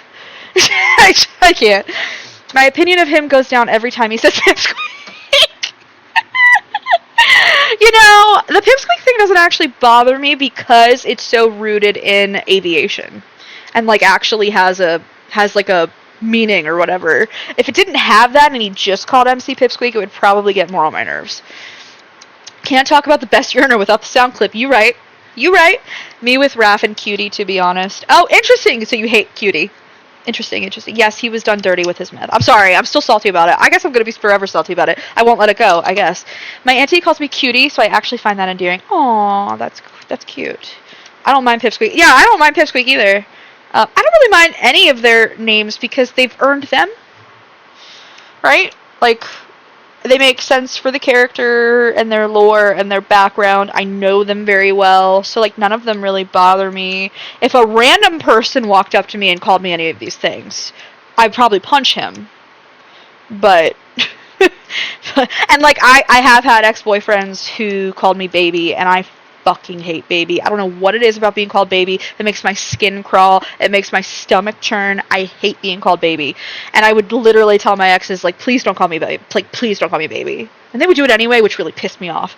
But yes, I feel like we know them, so it's not weird. Yeah, right. Silas is the only man in existence who is allowed to say kitten unironically. So true. It's so true. If any other man called me kitten, I would throw up and die on the spot, probably. Probably. That's probably literally what I was going to say. I think we all feel that way. I think. What do Xav and Zane say? Xavier, actually neither of them really say a thing, do they? Right? Am I crazy? Well, I guess Xavier kind of says partner. He calls her partner all the time because they're Hunter Association partners, but it kind of turned into like their cute, endearing thing. It's not as frequent. Tell me if I'm wrong, though, Loxy. You're the expert. You're the Xav main. And Zane. Raph has Miss Bodyguard and Cutie. Yeah. Silas has Sweetie and Kitten. And also Miss Hunter. He says Miss Hunter a lot, too. Caleb has Pipsqueak, of course. Yeah, Xavier's partner. Okay, that's what I thought. And Zane doesn't really... Does Zane have one? I guess... I was going to say maybe, like, patient, but, like, what? No! I don't know. I can't think of... Cherry, unfortunately, is the Zane main, and she's gone. Which is fine, which is totally fine. But I'm just like, I don't know. But, I mean, I also go really ham on Zane stuff. I have all of Zane's things that I could... And I don't think it really... My spouse says my sweetie. Aw, that's sweet. A lot of Xav girls use star, like they call each other that, but it's not actually in game other than the title you can get from Affinity. That's what I thought. And I've seen, like, in Xavier, like, fanfiction, a lot of people will use, like, my light, which I think is very cute, coming from, like, the star angle, right? I think Zane calls us Miss Fairy twice. Really? I don't know if I ever ran into that. That's wild. What? I don't think he says anything. He calls me baby sometimes, not boy, since I have it set as my nickname from him. I don't know why, but I don't use the nickname option. I just let it be my actual name, my character's name. Because that's what I would always tell my exes in real life. I'm like, can you call me my name? Like, I have a name. And I actually really like my name. So, can you just, like, use my name? Is that possible? So, like, I just set it for, like, MC's actual name. Because sometimes I feel like saying somebody's name in a situation, an intimate situation, can also be, like, intimate, and I don't know. Not Kitten, though. He refers to me as Cozy Kremlin. I'm not a pet name person, so another reason why Xav is my type. I guess that makes total sense. Not a pet name person, and yet he's still very cozy and comfy and... what's the word I'm looking for? Like... Cozy and comfy is kind of what I'm going for. Like, not extravagant, not crazy, showy, like, you know. I like the interactions you get when you set the name and the boys comment on it. It's only sometimes used, so I don't feel like it's overdone. That's good. That's really good. I'm weird. I don't know. I like the moments when they say like my MC's name. Like Silas says MC's name in the new myth last night, and I was like, oh, he said her name. Which, okay, for me, it is a little bit heavier because it's the name of my protagonist in my novel that I've been writing. So that feels like, oh wow, she's really come to life. So that felt extra special for me. Yes, for sure. Yeah. Right with Xavier. Yeah, no, definitely. He's got those smaller, more, homey, intimate moments. It doesn't have to be showy. I don't want my romance to be showy. And yet I love Silas and Raph. Well, I don't know what I'm talking about. It's fine. Whatever. In real life, showiness feels very disingenuous and objectifying and, yeah, not a fan of it in real life. At least, like, the situations that I've been in. I just want to see really fast. Okay. I am happy to keep chatting, you guys. Y'all just let me know if you want to keep chatting. But Cherry's gone for the night. I think we're going to set up another Lore Yap session because this was really fun. And I also didn't even touch on, like, a modicum of the stuff that we could have touched on. There's so much lore in this game. So, yeah. I guess it would probably be prudent of me to have a bit of a plan in terms of, like, I would like to talk about this aspect of lore today. I didn't walk into this stream that way, but I can try to do that for the future. My apologies. I'm not organized as a human. I'm just not. But yeah, I'll talk to Cherry. I'll see when she and I want to do another Lore Yap session. Like I said, I welcome anybody. If anybody wants to join the voice channel in the Discord, like, you're totally welcome there. And I welcome everybody to be a part of the conversation. So, yeah. I think that's about it for the night. What if we do an episode by episode thing?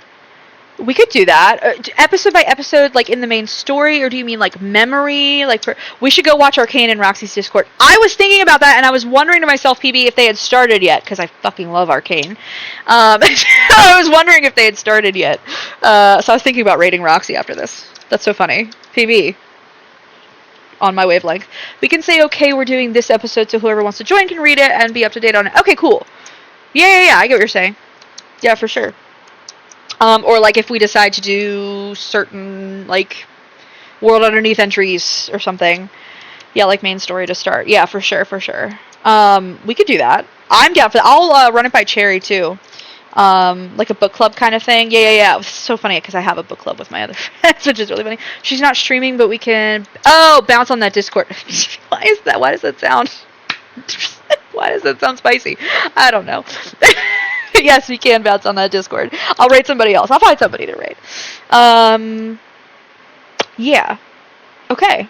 Cool. Aw, Lads Book Club sounds cute. It does sound cute. I love that. We should do it. I'll run it by Cherry. Stay focused, kitten. Bounce on it, crazy style. 360. No scope. Wait. Am I still talking about naughty things? Or Alright, cool. Well, tomorrow is a crazy day for me. I'll probably still stream. I might not stream tomorrow. I don't know. We'll see. We'll see if I stream tomorrow. If I don't stream tomorrow, I'll definitely stream Friday. I started the game Dispatch, so that's probably what I'm going to be working on, getting through another few episodes. Gonna use that anytime you're off getting distracted. Which won't do anything but get you more distracted. It's so true. Oh my god. But Sweet Cat, I thought you would be happy that like I actually like implemented stuff today. I added emotes. I added Nightbot. I got the Discord thingy up. I added sound alerts. I was like so pumped. I was like, I did a bunch of the things that you gave me my list for. I was like, all right, cool. I still have to work on. You brought this upon yourself. I do. It's true. I'm I'm so sorry. I'm so sorry that I'm the way that I am. Oh, I love it. I'm so proud of you. Thank you. Thank you for the reminders. Thank you for your patience. You guys are so wonderful. I'm sorry that I'm a disorganized mess. I still have to work on getting like a starting soon screen and like a be right back screen, and like I don't even know how you set those up, because like people will just be like bam and click one button and then all of a sudden it's up and they're gone and like music plays, and I'm like, that I feel like with what I know about OBS Studio right now, it would take a lot more steps than that. So clearly there's something else that I don't know that I have to learn. So I gotta figure that out. But that's okay. We're learning. We're all learning. So I will go ahead and find somebody to raid, and then if you are also interested, our friend Red Mage Roxy, who is also a huge LADS streamer, also a big Final Fantasy 14 streamer, is doing a watch through of Arcane on her Discord right now. I can't wait to watch your VOD on Numis. I can see if you were thinking the same things I was thinking for certain things. Caw. Can I tell you, sweet cat? So I cried twice, okay? So I cried at the end, of course, but I also cried when he named Mephisto.